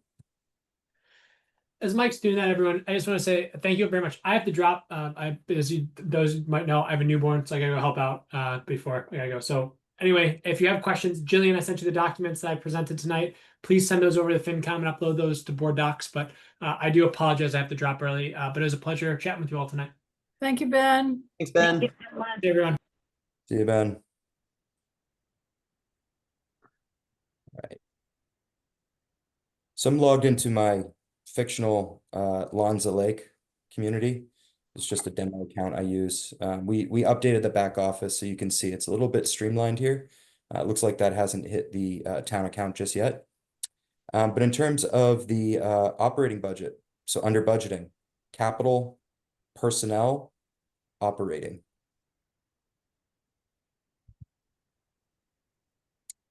So you can see here too, kind of like Ben was saying, right? Instead of having a million different versions of spreadsheets on a drive right now in the cloud, instead we can come in here and we can view all these different budgets. We can see the budgeted years. We can create a new one. So it's very easy to do that.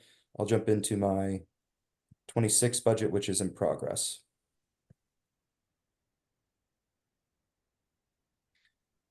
This dashboard, most of the work is going to be done on this worksheet tab right here, but this dashboard is meant to be a bird's eye view of all of our funds, right? And we can see different columns showing like our FY projections.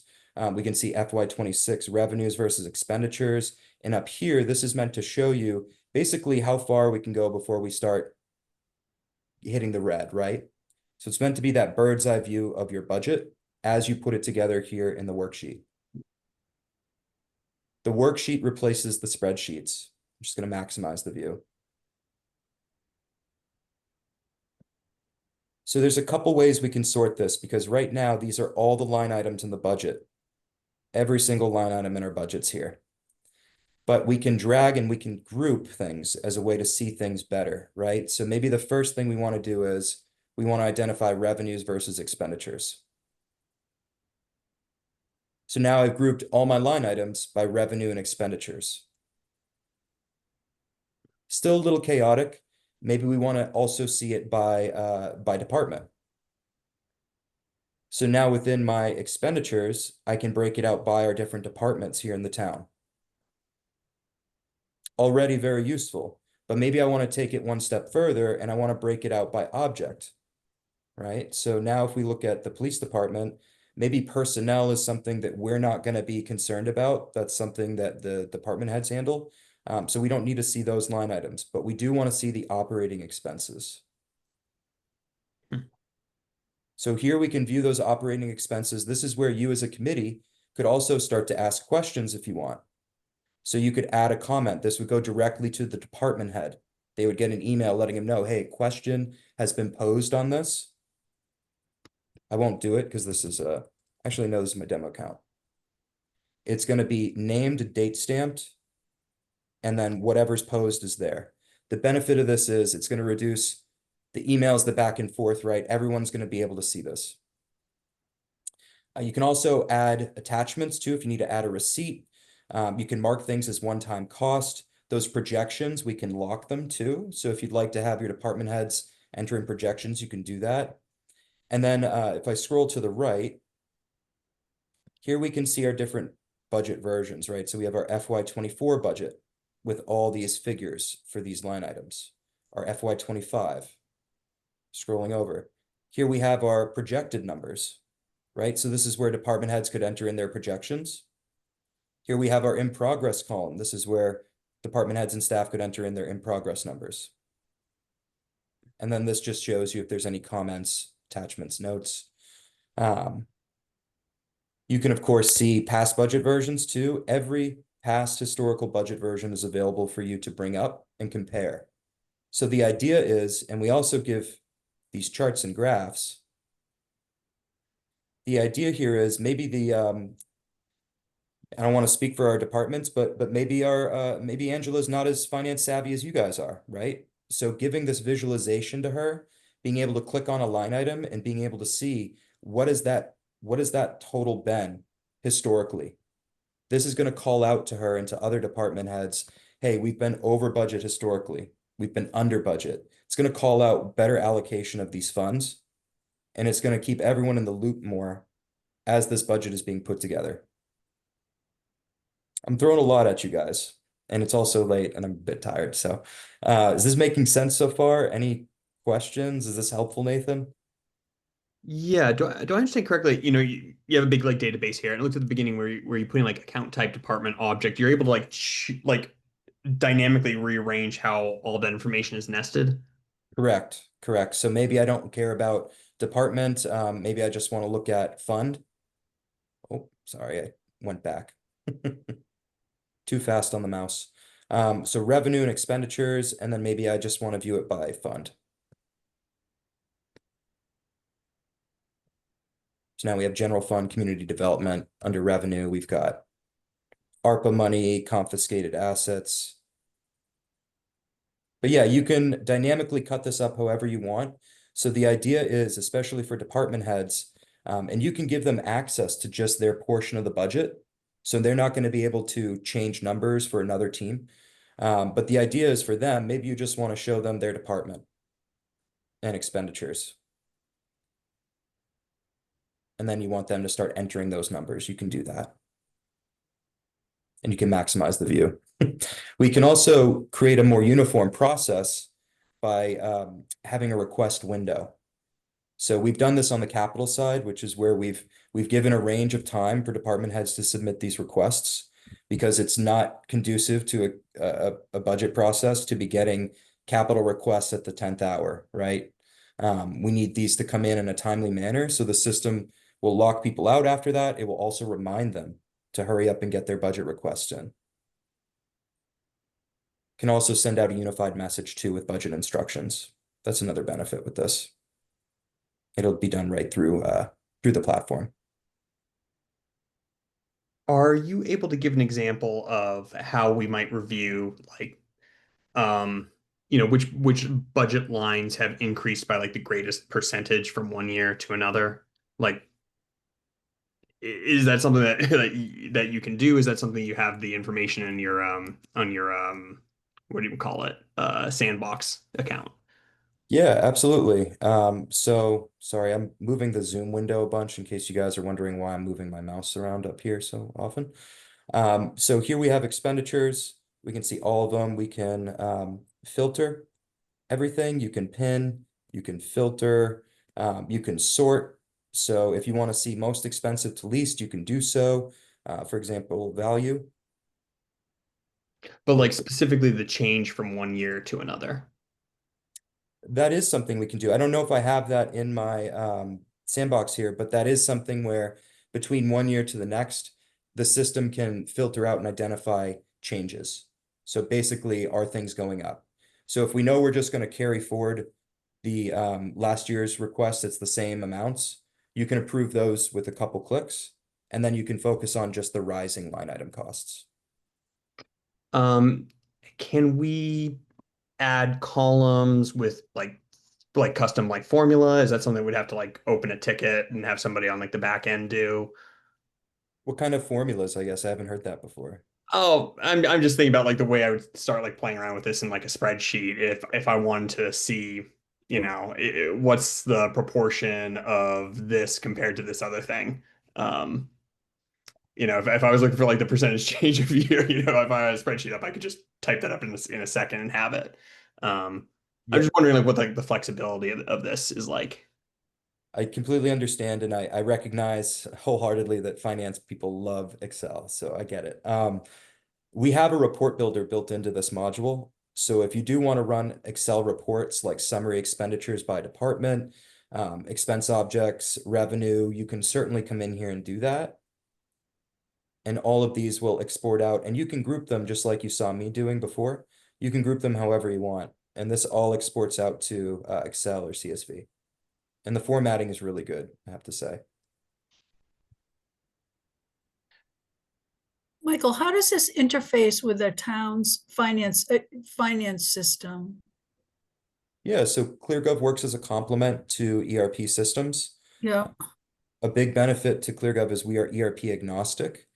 For those of you that aren't familiar, is everyone familiar with an ERP? I have a really simple analogy I can give as it relates to budgeting. ERPs are enterprise resource planning tools. Basically, Tyler Munis is what the town uses, if I'm not mistaken. They are not really, they have budgeting modules in them, but they are not truly designed for that. Where ClearGov really shines is that this is a budgeting software that's built to complement Munis. Everything is import-export. That's how we operate. And we've already mapped all of the data for Maynard. You guys have been, the town's been a customer for years. Actually, I think since we started, because we're based out of the mill. But all of the data is in the system, so you guys don't have to worry about that. And then once the budget's been built, you can export to Munis and upload it with a few clicks. And just for more context, when I first joined the company, we were a very small startup. I think it was like employee 16 or 20 or something.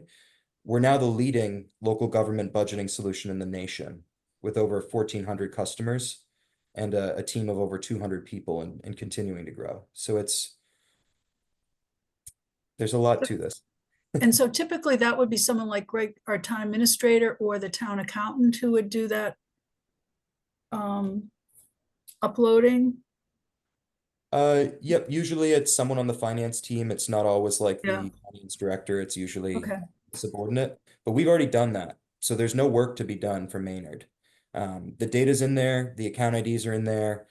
You can upload new data yourself too. So we do have the ability to add in your financial information self-serve, but you can also just send it to us and we'll get it in the system. But Maynard's mapped. Yeah, you guys have been a customer for a while, so everything's in there. Where does something live like Kevin Peterson mentioned that there's like a new firefighters contract, and let's say that goes out for like 3 years and then we have to have a new one. Like where does information about that live? Is that part of the is that part of like personnel budgeting that we are not subscribed to, or is that part of this operational report? So it can be a variety of things. Personnel budgeting is really designed for having those scenario planning capabilities, much like capital, right? And for customers with collective bargaining groups, it's been very helpful. Because at the end of the day, you're sitting down with these unions and they're saying, well, we want to do a 3% COLA for this group, you know, for firefighters, but not for captains. Captains are going to get a different COLA or a different benefit, right, at a different time in the year. And it's very challenging for finance staff in Excel to be able to do that math. A lot of the time it's done on the back of the napkin. This system lets you run that scenario. You can make that adjustment. It does all the math for you. You choose the COLA, the date, it tweaks everything. You can get all your benefits, additional pay. It integrates with operational budgeting as well. So if you fund a new position, right, like you fund a vacancy, that will flow into here as well, into the operating budget. It's there's quite a bit. Did that speak to your question though? Yeah, so do I understand correctly that the town is not doing that in ClearGov yet? Correct. Personnel budgeting is not something that the town is using. If I go back to my dashboard, I'm sorry, I'm logged in as my demo account. Right now, the town is using 3 modules: operational, capital, transparency. If you go to our website too, sorry, the Zoom controls are my way. There we go. We have everything broken out. So like planning and tracking, is that what you need help with? Like strategic planning or capital project tracking? Do you need help building your budget? Do you need help reporting? Do you need help engaging with with your residents? So these are all the different solutions we have. We work with a ton in Massachusetts too. A lot of neighbors. The schools use this as well. But we have case studies on everything. So if you guys want to read about how other teams have found use with these tools, you can certainly do so. Yeah, and you can even sort by the specific modules. So.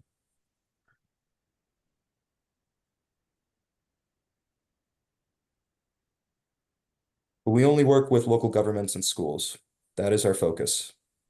This is not built for the private sector. This is built for local government staff and school officials building budgets. Any other questions? Or I could share some information as well after the call today, or we have like videos too that kind of summarize each module. You can view those right online if you go to the resource center, and then videos. Yep. So I definitely encourage y'all if you want to learn more about these and think about this for the town. I'm not trying to sell anything here, but just showing you where you can go to make your own decisions and your own conclusions. Happy to speak to questions though, but yeah.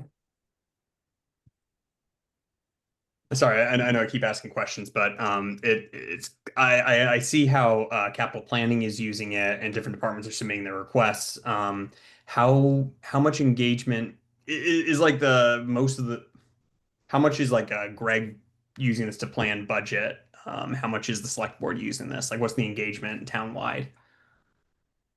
Candidly, I don't have 100% insight into that, but I can say that I know that Greg uses this. I'm not sure if the select board uses this, and I guess a case I would make to the finance committee is to please encourage more use of this, because we're paying for this as a town, right? The operating budget. And we want to have more staff and eyes on this, right? It shouldn't be siloed, this work, to just one person or one team. I think it's important for us to collaborate and to be kind of checking and balancing one another. So yeah, Nathan, I'm not exactly sure who's working and putting these budgets together outside of the capital, which is what I've really been focused on. But yeah, please ask those questions to the select board and to Greg. I think it's very powerful what Ben was saying about how we can't seem to present these issues to the powers that be, and we're facing $500 million in capital, and we don't have the money. It's, as a resident stepping back from the committees, pretty scary. Pretty scary. And it's almost blindsiding too. And I'm involved in this. So.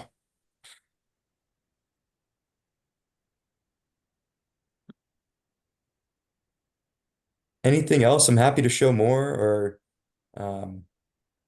hopefully this was helpful. Hopefully you guys are coming away from this feeling like you're not overwhelmed and that you understand how this tool works and the benefits to the town. Awesome. Thank you for the head nods. Hopefully this is something you'd like to get into, because again, there's no cost to get the FinCom in here and to get you guys trained in using this. And I would love to see you guys create your own budget versions to go up against Greg and the other budgets that are put together, right? Because maybe you have some more creative thinking, and that deserves to be heard. So. All right. Thank you so and much, that's Mike. really interesting. Yeah. I think in the past, this is something we haven't tried yet, because I thought that this was something where we had a certain number of paid licenses, so there just wasn't bandwidth for us to be able to do this. But maybe I'll circle back with Greg and talk to him and see if that's still the case. Yeah, unlimited licenses. Again, it's an investment that communities make into these tools. We want that investment. We want you guys to find value in that. So happy to get you in here.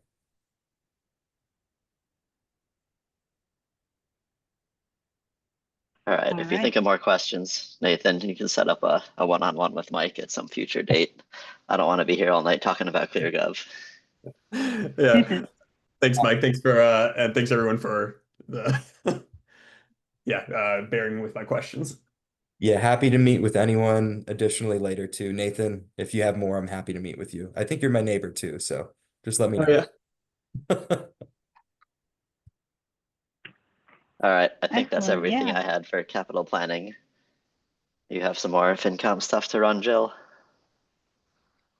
We do. I'm not sure if you all are interested in the spreadsheets for future planning for sort of the general fund budget that Nathan's been working on, or if you all are ready to sign off for the night for the capital projects. We do still have some FinCom topics after too.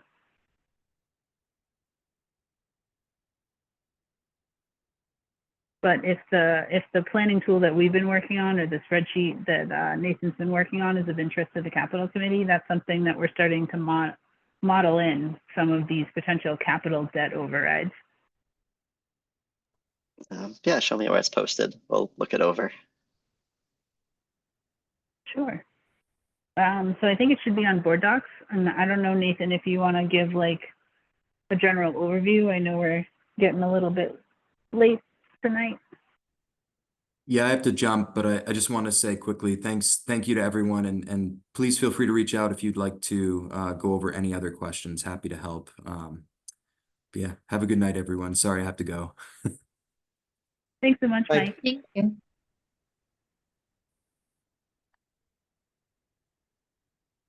And sort of as Nathan's pulling that up to sort of give you an overview there, I did also want to ask Doug, before you jump off, if you could maybe transfer host to me or make me a co-host. I'm a little bit worried when you sign off, the whole meeting will shut down.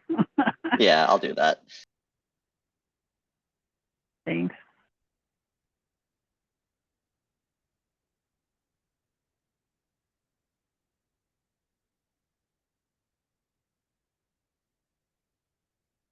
Do you need me to pull up the spreadsheet, Nathan? Or oh, cool. I have it here. So this is the most recent version. I got the last week Kevin Pearson sent the line level detail, so I was able to update everything in FY26 over the weekend. And I mean, honestly, I wrote down like a lot of what I noted as like large increases or decreases. But he kind of answered all of those with, what he was talking about the end of the year transfers earlier. Those largely map onto how we budgeted for FY26. So I'm not sure I have any additional questions there. I mean, things that I would point out are the town admin salary went up pretty significantly, 27%. The Summer Street facility expenses were like halved. We budgeted 50,000 and now they're 21,000. The salary changes with the fire department up 23%. That was like $300,000. But yeah, that's all here. So, oops. Police salary superior, is up 29.7%, but the officer salaries are down 9%. Just a lot of detail. I haven't really done any analysis of this. It's here now, and I noted a few things on my notebook. I don't know if anybody has any particular questions. We've all looked at this, and this is just a more updated version of the same document right now.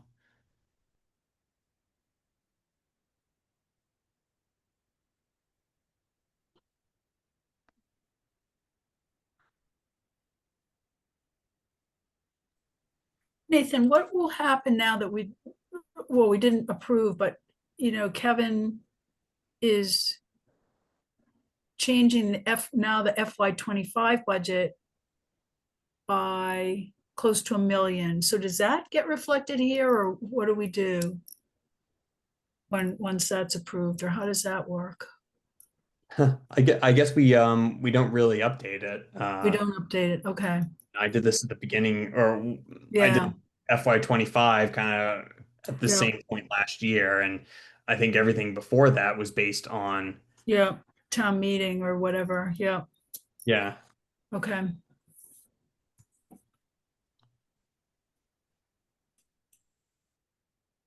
Honestly, that'd be kind of like a whole separate you know, you kind of want to be consistent from year to year, like whether you're pulling numbers from the beginning or the end. Yeah. And because so much of those year-end transfers are already accounted for in changes in the FY26 budget, I think it's okay. Okay. Yep. Yep. Okay. Yeah. But when we do plus and minus from 25 to 26, it's in the 26 budget, but we might see, well, we just have to know, right, that these things changed. Yeah.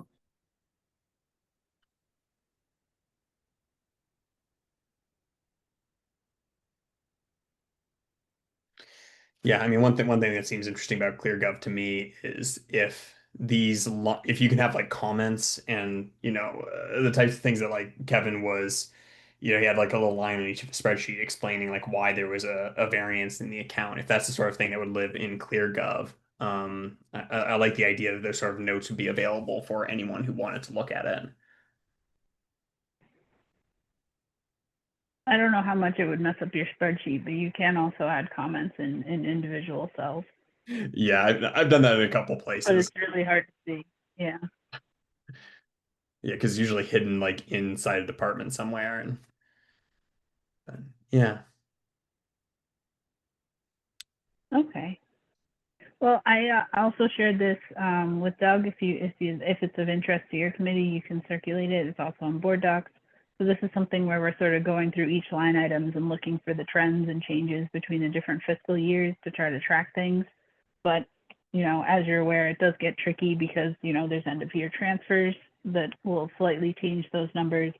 And also some budgets or just line items have changed to be in different places. And we've tried to keep a track of that in the past, you know, where certain responsibilities were shifted from the schools to DPW or vice versa for like care of grounds and things like that. So it looks like there's big changes or percentages in the budgets, and we try to call that out where it's more than a couple percent.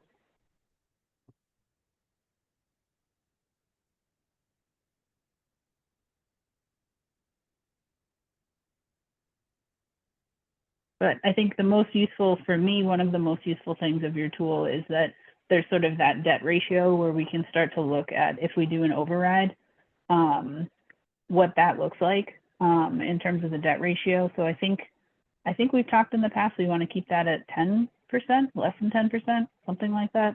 And we're getting kind of close to that, or maybe even less than 10% is ideal. So I mean, if we do a DPW garage and it's $67 million, I don't know what the interest rate is, but let's say it's 3.5% over 30 years. It would make our debt service percentage go from, you know, keeping shy of 10% actually now. 9.38 is the closest it would get. It may go up to 14.8% in next year.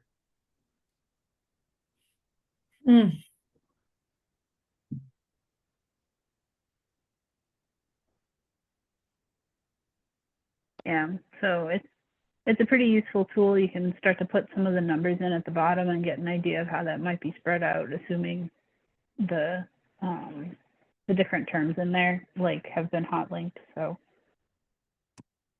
yeah, and there's also a bit here where you can play with all the salaries at once. It'd be nice to have that by department. I'd like to have a lot more information on, you know, which contracts are going to be set for how many years. But right now, you know, you can just say everybody's going to get a 3% salary increase in the town. If you do that, it automatically adjusts all the salary lines up above, and shows like the new total expenses for the next year.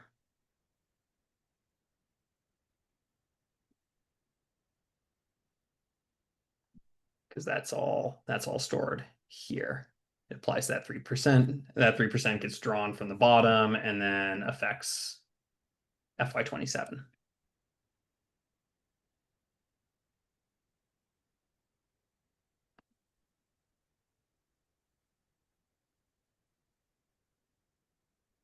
Anyway, are there any other questions or comments or thoughts about this?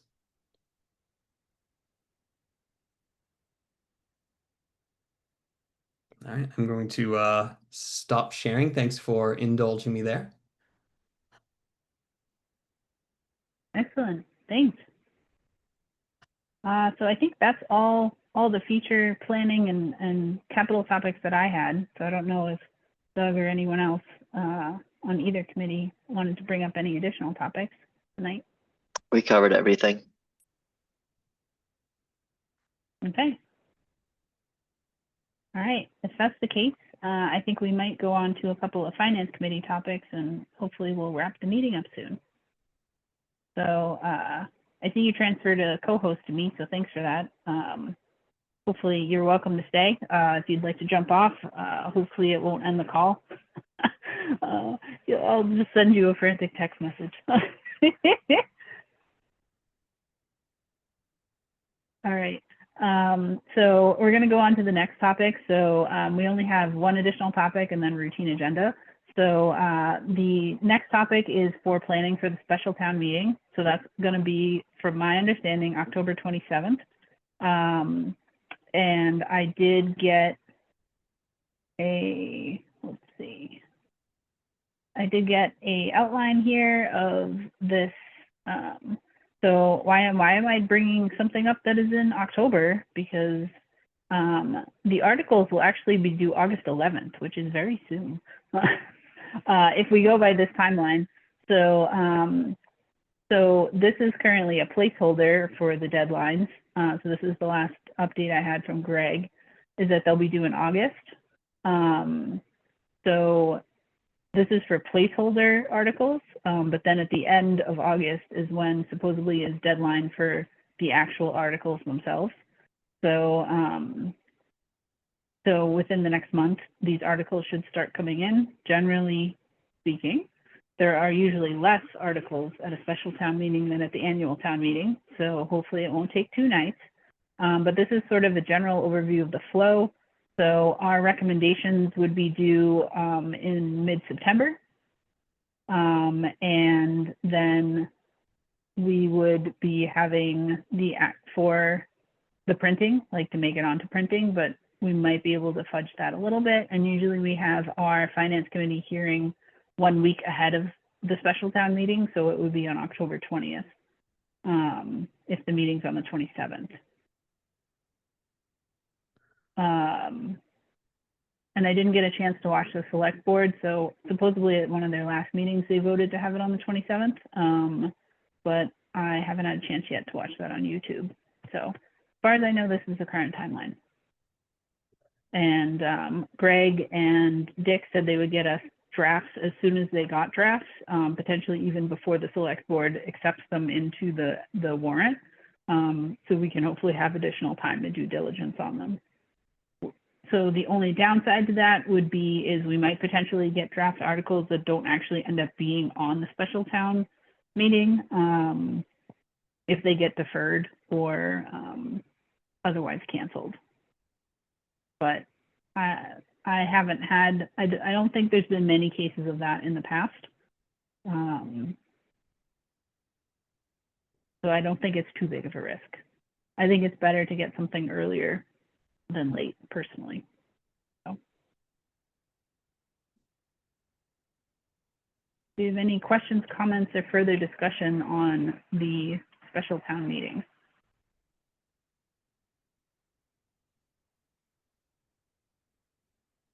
Nope. All right, I'm not hearing any.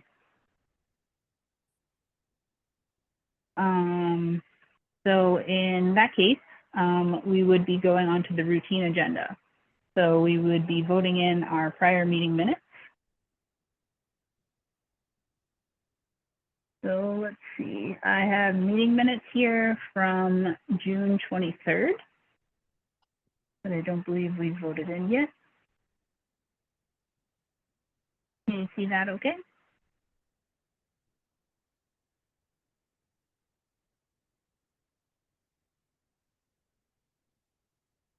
So this was a pretty brief meeting. We were just talking about planning for our first fiscal year meeting. And we had some updates.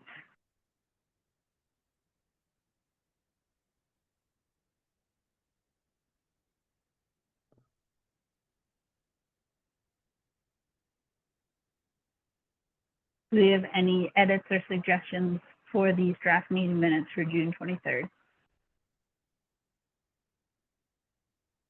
I move to approve the June 23rd meeting minutes as written.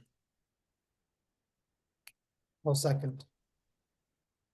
All right, so we have Nathan and Mikhail as a first and a second on that. Do we have any further discussion or comments? No. All right, so I'll take a roll call vote to accept the meeting minutes of June 23rd as written. Linda?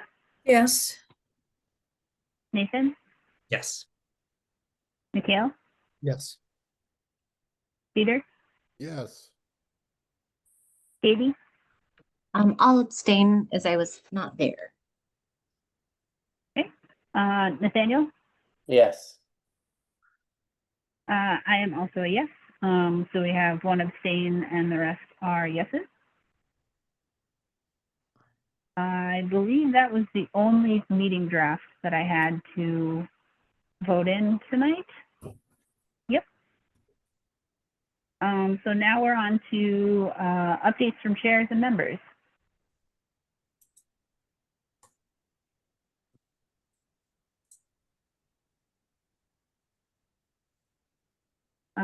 So I'll start with the updates then. So I did want to give everyone an update. I think I circulated this information. So in case there are any questions or concerns that citizens watching may have, there is 2 public forums coming up on the Maynard Power Choice option. So that's where our town is offering this optional way to buy into this electric program that the town will be running. So there'll be an open hearing at July 24th at 7 p.m. in the public library and on Zoom. And there'll also be another one on Tuesday, July 29th at 1 p.m. at the Senior Center. So just to sort of get word out there that that will be happening. And if there's questions about that, this is 2 potential forums for citizens to learn more about it. I also have an update that's already been talked about in the meeting before, is that we do expect to receive a state grant for the $2.1 million for water treatment. So we did touch on that before in the meeting. And I think those were my 2 main updates from myself. Do any other members have updates you'd like to share with the committee? Yeah, Ben actually mentioned this. There's a roadway safety committee that's in the process of being formed. And I've kind of volunteered to be the liaison from FinCom, since they will not accept me as a voting member due to the town charter. Yep, But, and that's the only thing I wanted to say about that, is that we can't vote on any other committee. Yeah, yeah. So they had a meeting they had a little Zoom meeting with the Office of Grants and Research on Friday that I watched, talking about some like the grants that Maynard is already applying for and other ones that we might be able to next year. So I will let you know more when there's more information.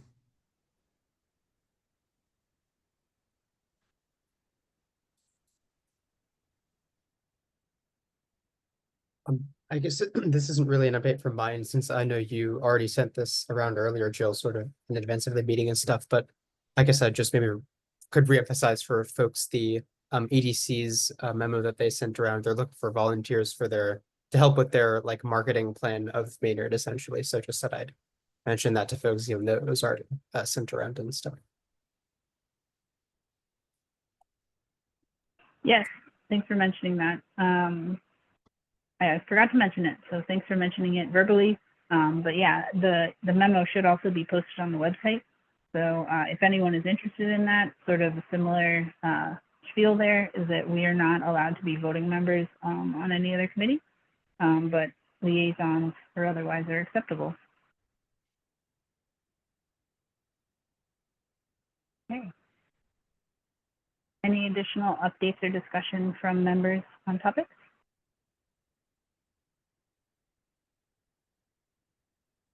All right, I am not hearing any. So the next thing to talk about is planning for our next meeting. So I would potentially propose, if we would like to keep it, we usually meet on the second and fourth Monday of the month. So that would actually be next Monday, the 28th. We met on this Monday because Dick was unable to meet on the 14th, or whatever last Monday was. So that's sort of why we're a little bit changed in the schedule. Would people be open to meeting on the 28th? I think for me, the only main topic or the main focus of that meeting would just be the budget transfers. I'm not aware that there are any reserve fund requests. So for our meeting minutes for tonight, since this is the first meeting of the fiscal year, I think our reserve fund will be reset to the original amount, like in the notes, Linda. Yeah, and they reduced it to 225 this year, I think. I'll have to check the warrant. Yeah, I think you're right, Linda. Yeah, 200 or 220? I think it was 225. 225, yeah, okay. Yep. Yep. So there's no reserve fund requests for the prior fiscal year that I'm aware of. But there's just the shifts, the transfers in the budgets. Yeah. So we start with, just a new balance. Yep. Yep. So I would request, or I would propose that for our next meeting on the 28th, we sort of talk about those budget transfers and vote them in if we're comfortable with that. So if you have any questions or concerns, let me know. I can also see if Greg and or Kevin is available if we want one of them to be at the actual meeting for our voting. And then I could put a topic on here for discussion of any draft articles we may get, because potentially we may get some. I don't think we will, because they're not potentially due until August 11th. But I can put it as a topic just in case, because if it's not on there, we can't talk about it. I'm not sure if we'll have any additional fiscal planning or budget forecasting to talk about, because I think we did a pretty good job of doing that tonight. But I can put it on there just because if there's any new developments, we can't talk about it unless it's on the postage agenda, which I'll probably have to post in the next day or so, because it has to be up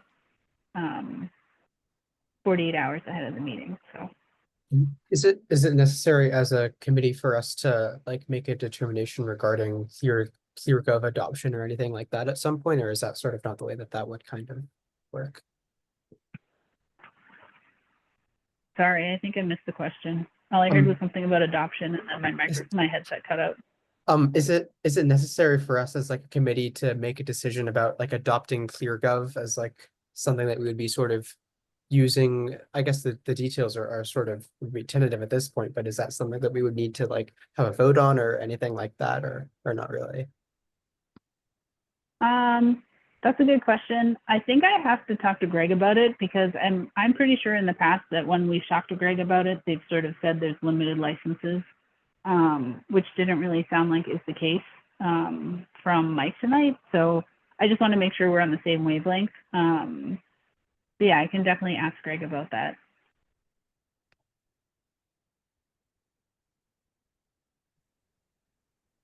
And Jill, my daughter's birthday is the 28th.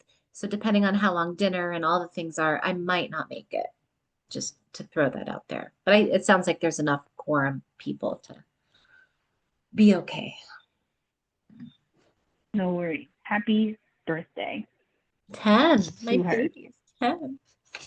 Crazy. Oh my goodness. They grow so fast.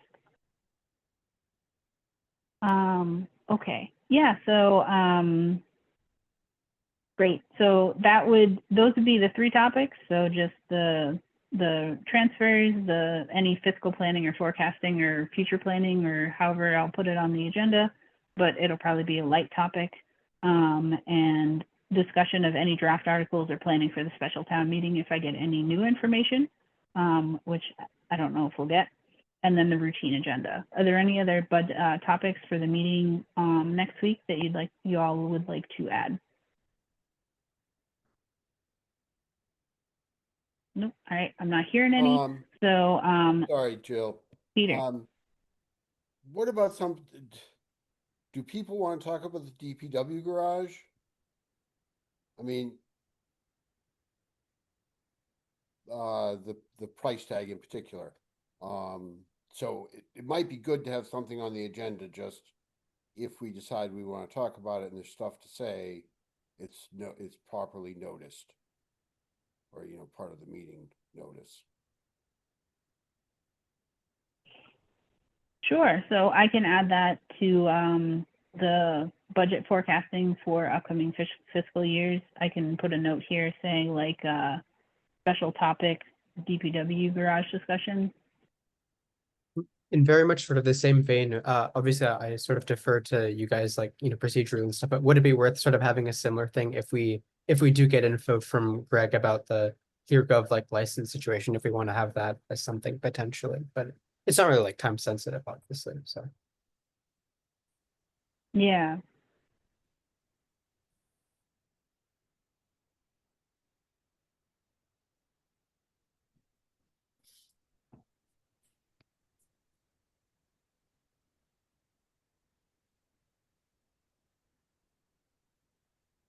Sure. So I'll put special topic potential FinCom use of ClearGov software tool discussion. Is there a quad board meeting scheduled that we should start preparing for? I asked about that, and the last time I asked about it, I was told to sort of pause until everyone. So every single committee, my understanding is in July has a nomination of the chairs and their members, the vice chair and other roles. So I'm not entirely sure if that's been done with the select board yet or not.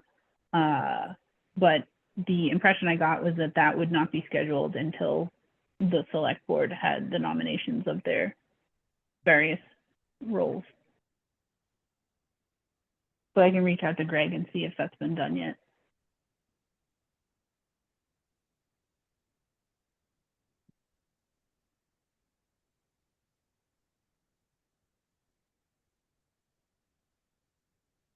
Okay.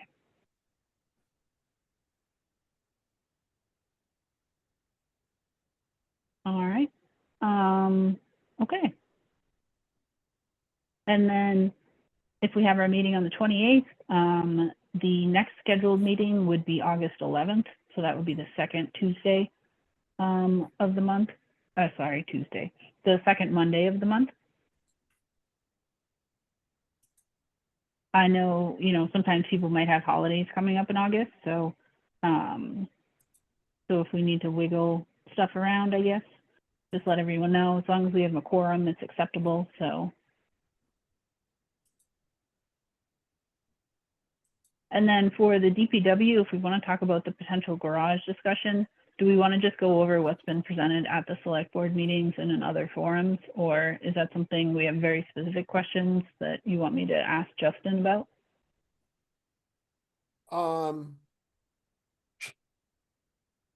No, not yet.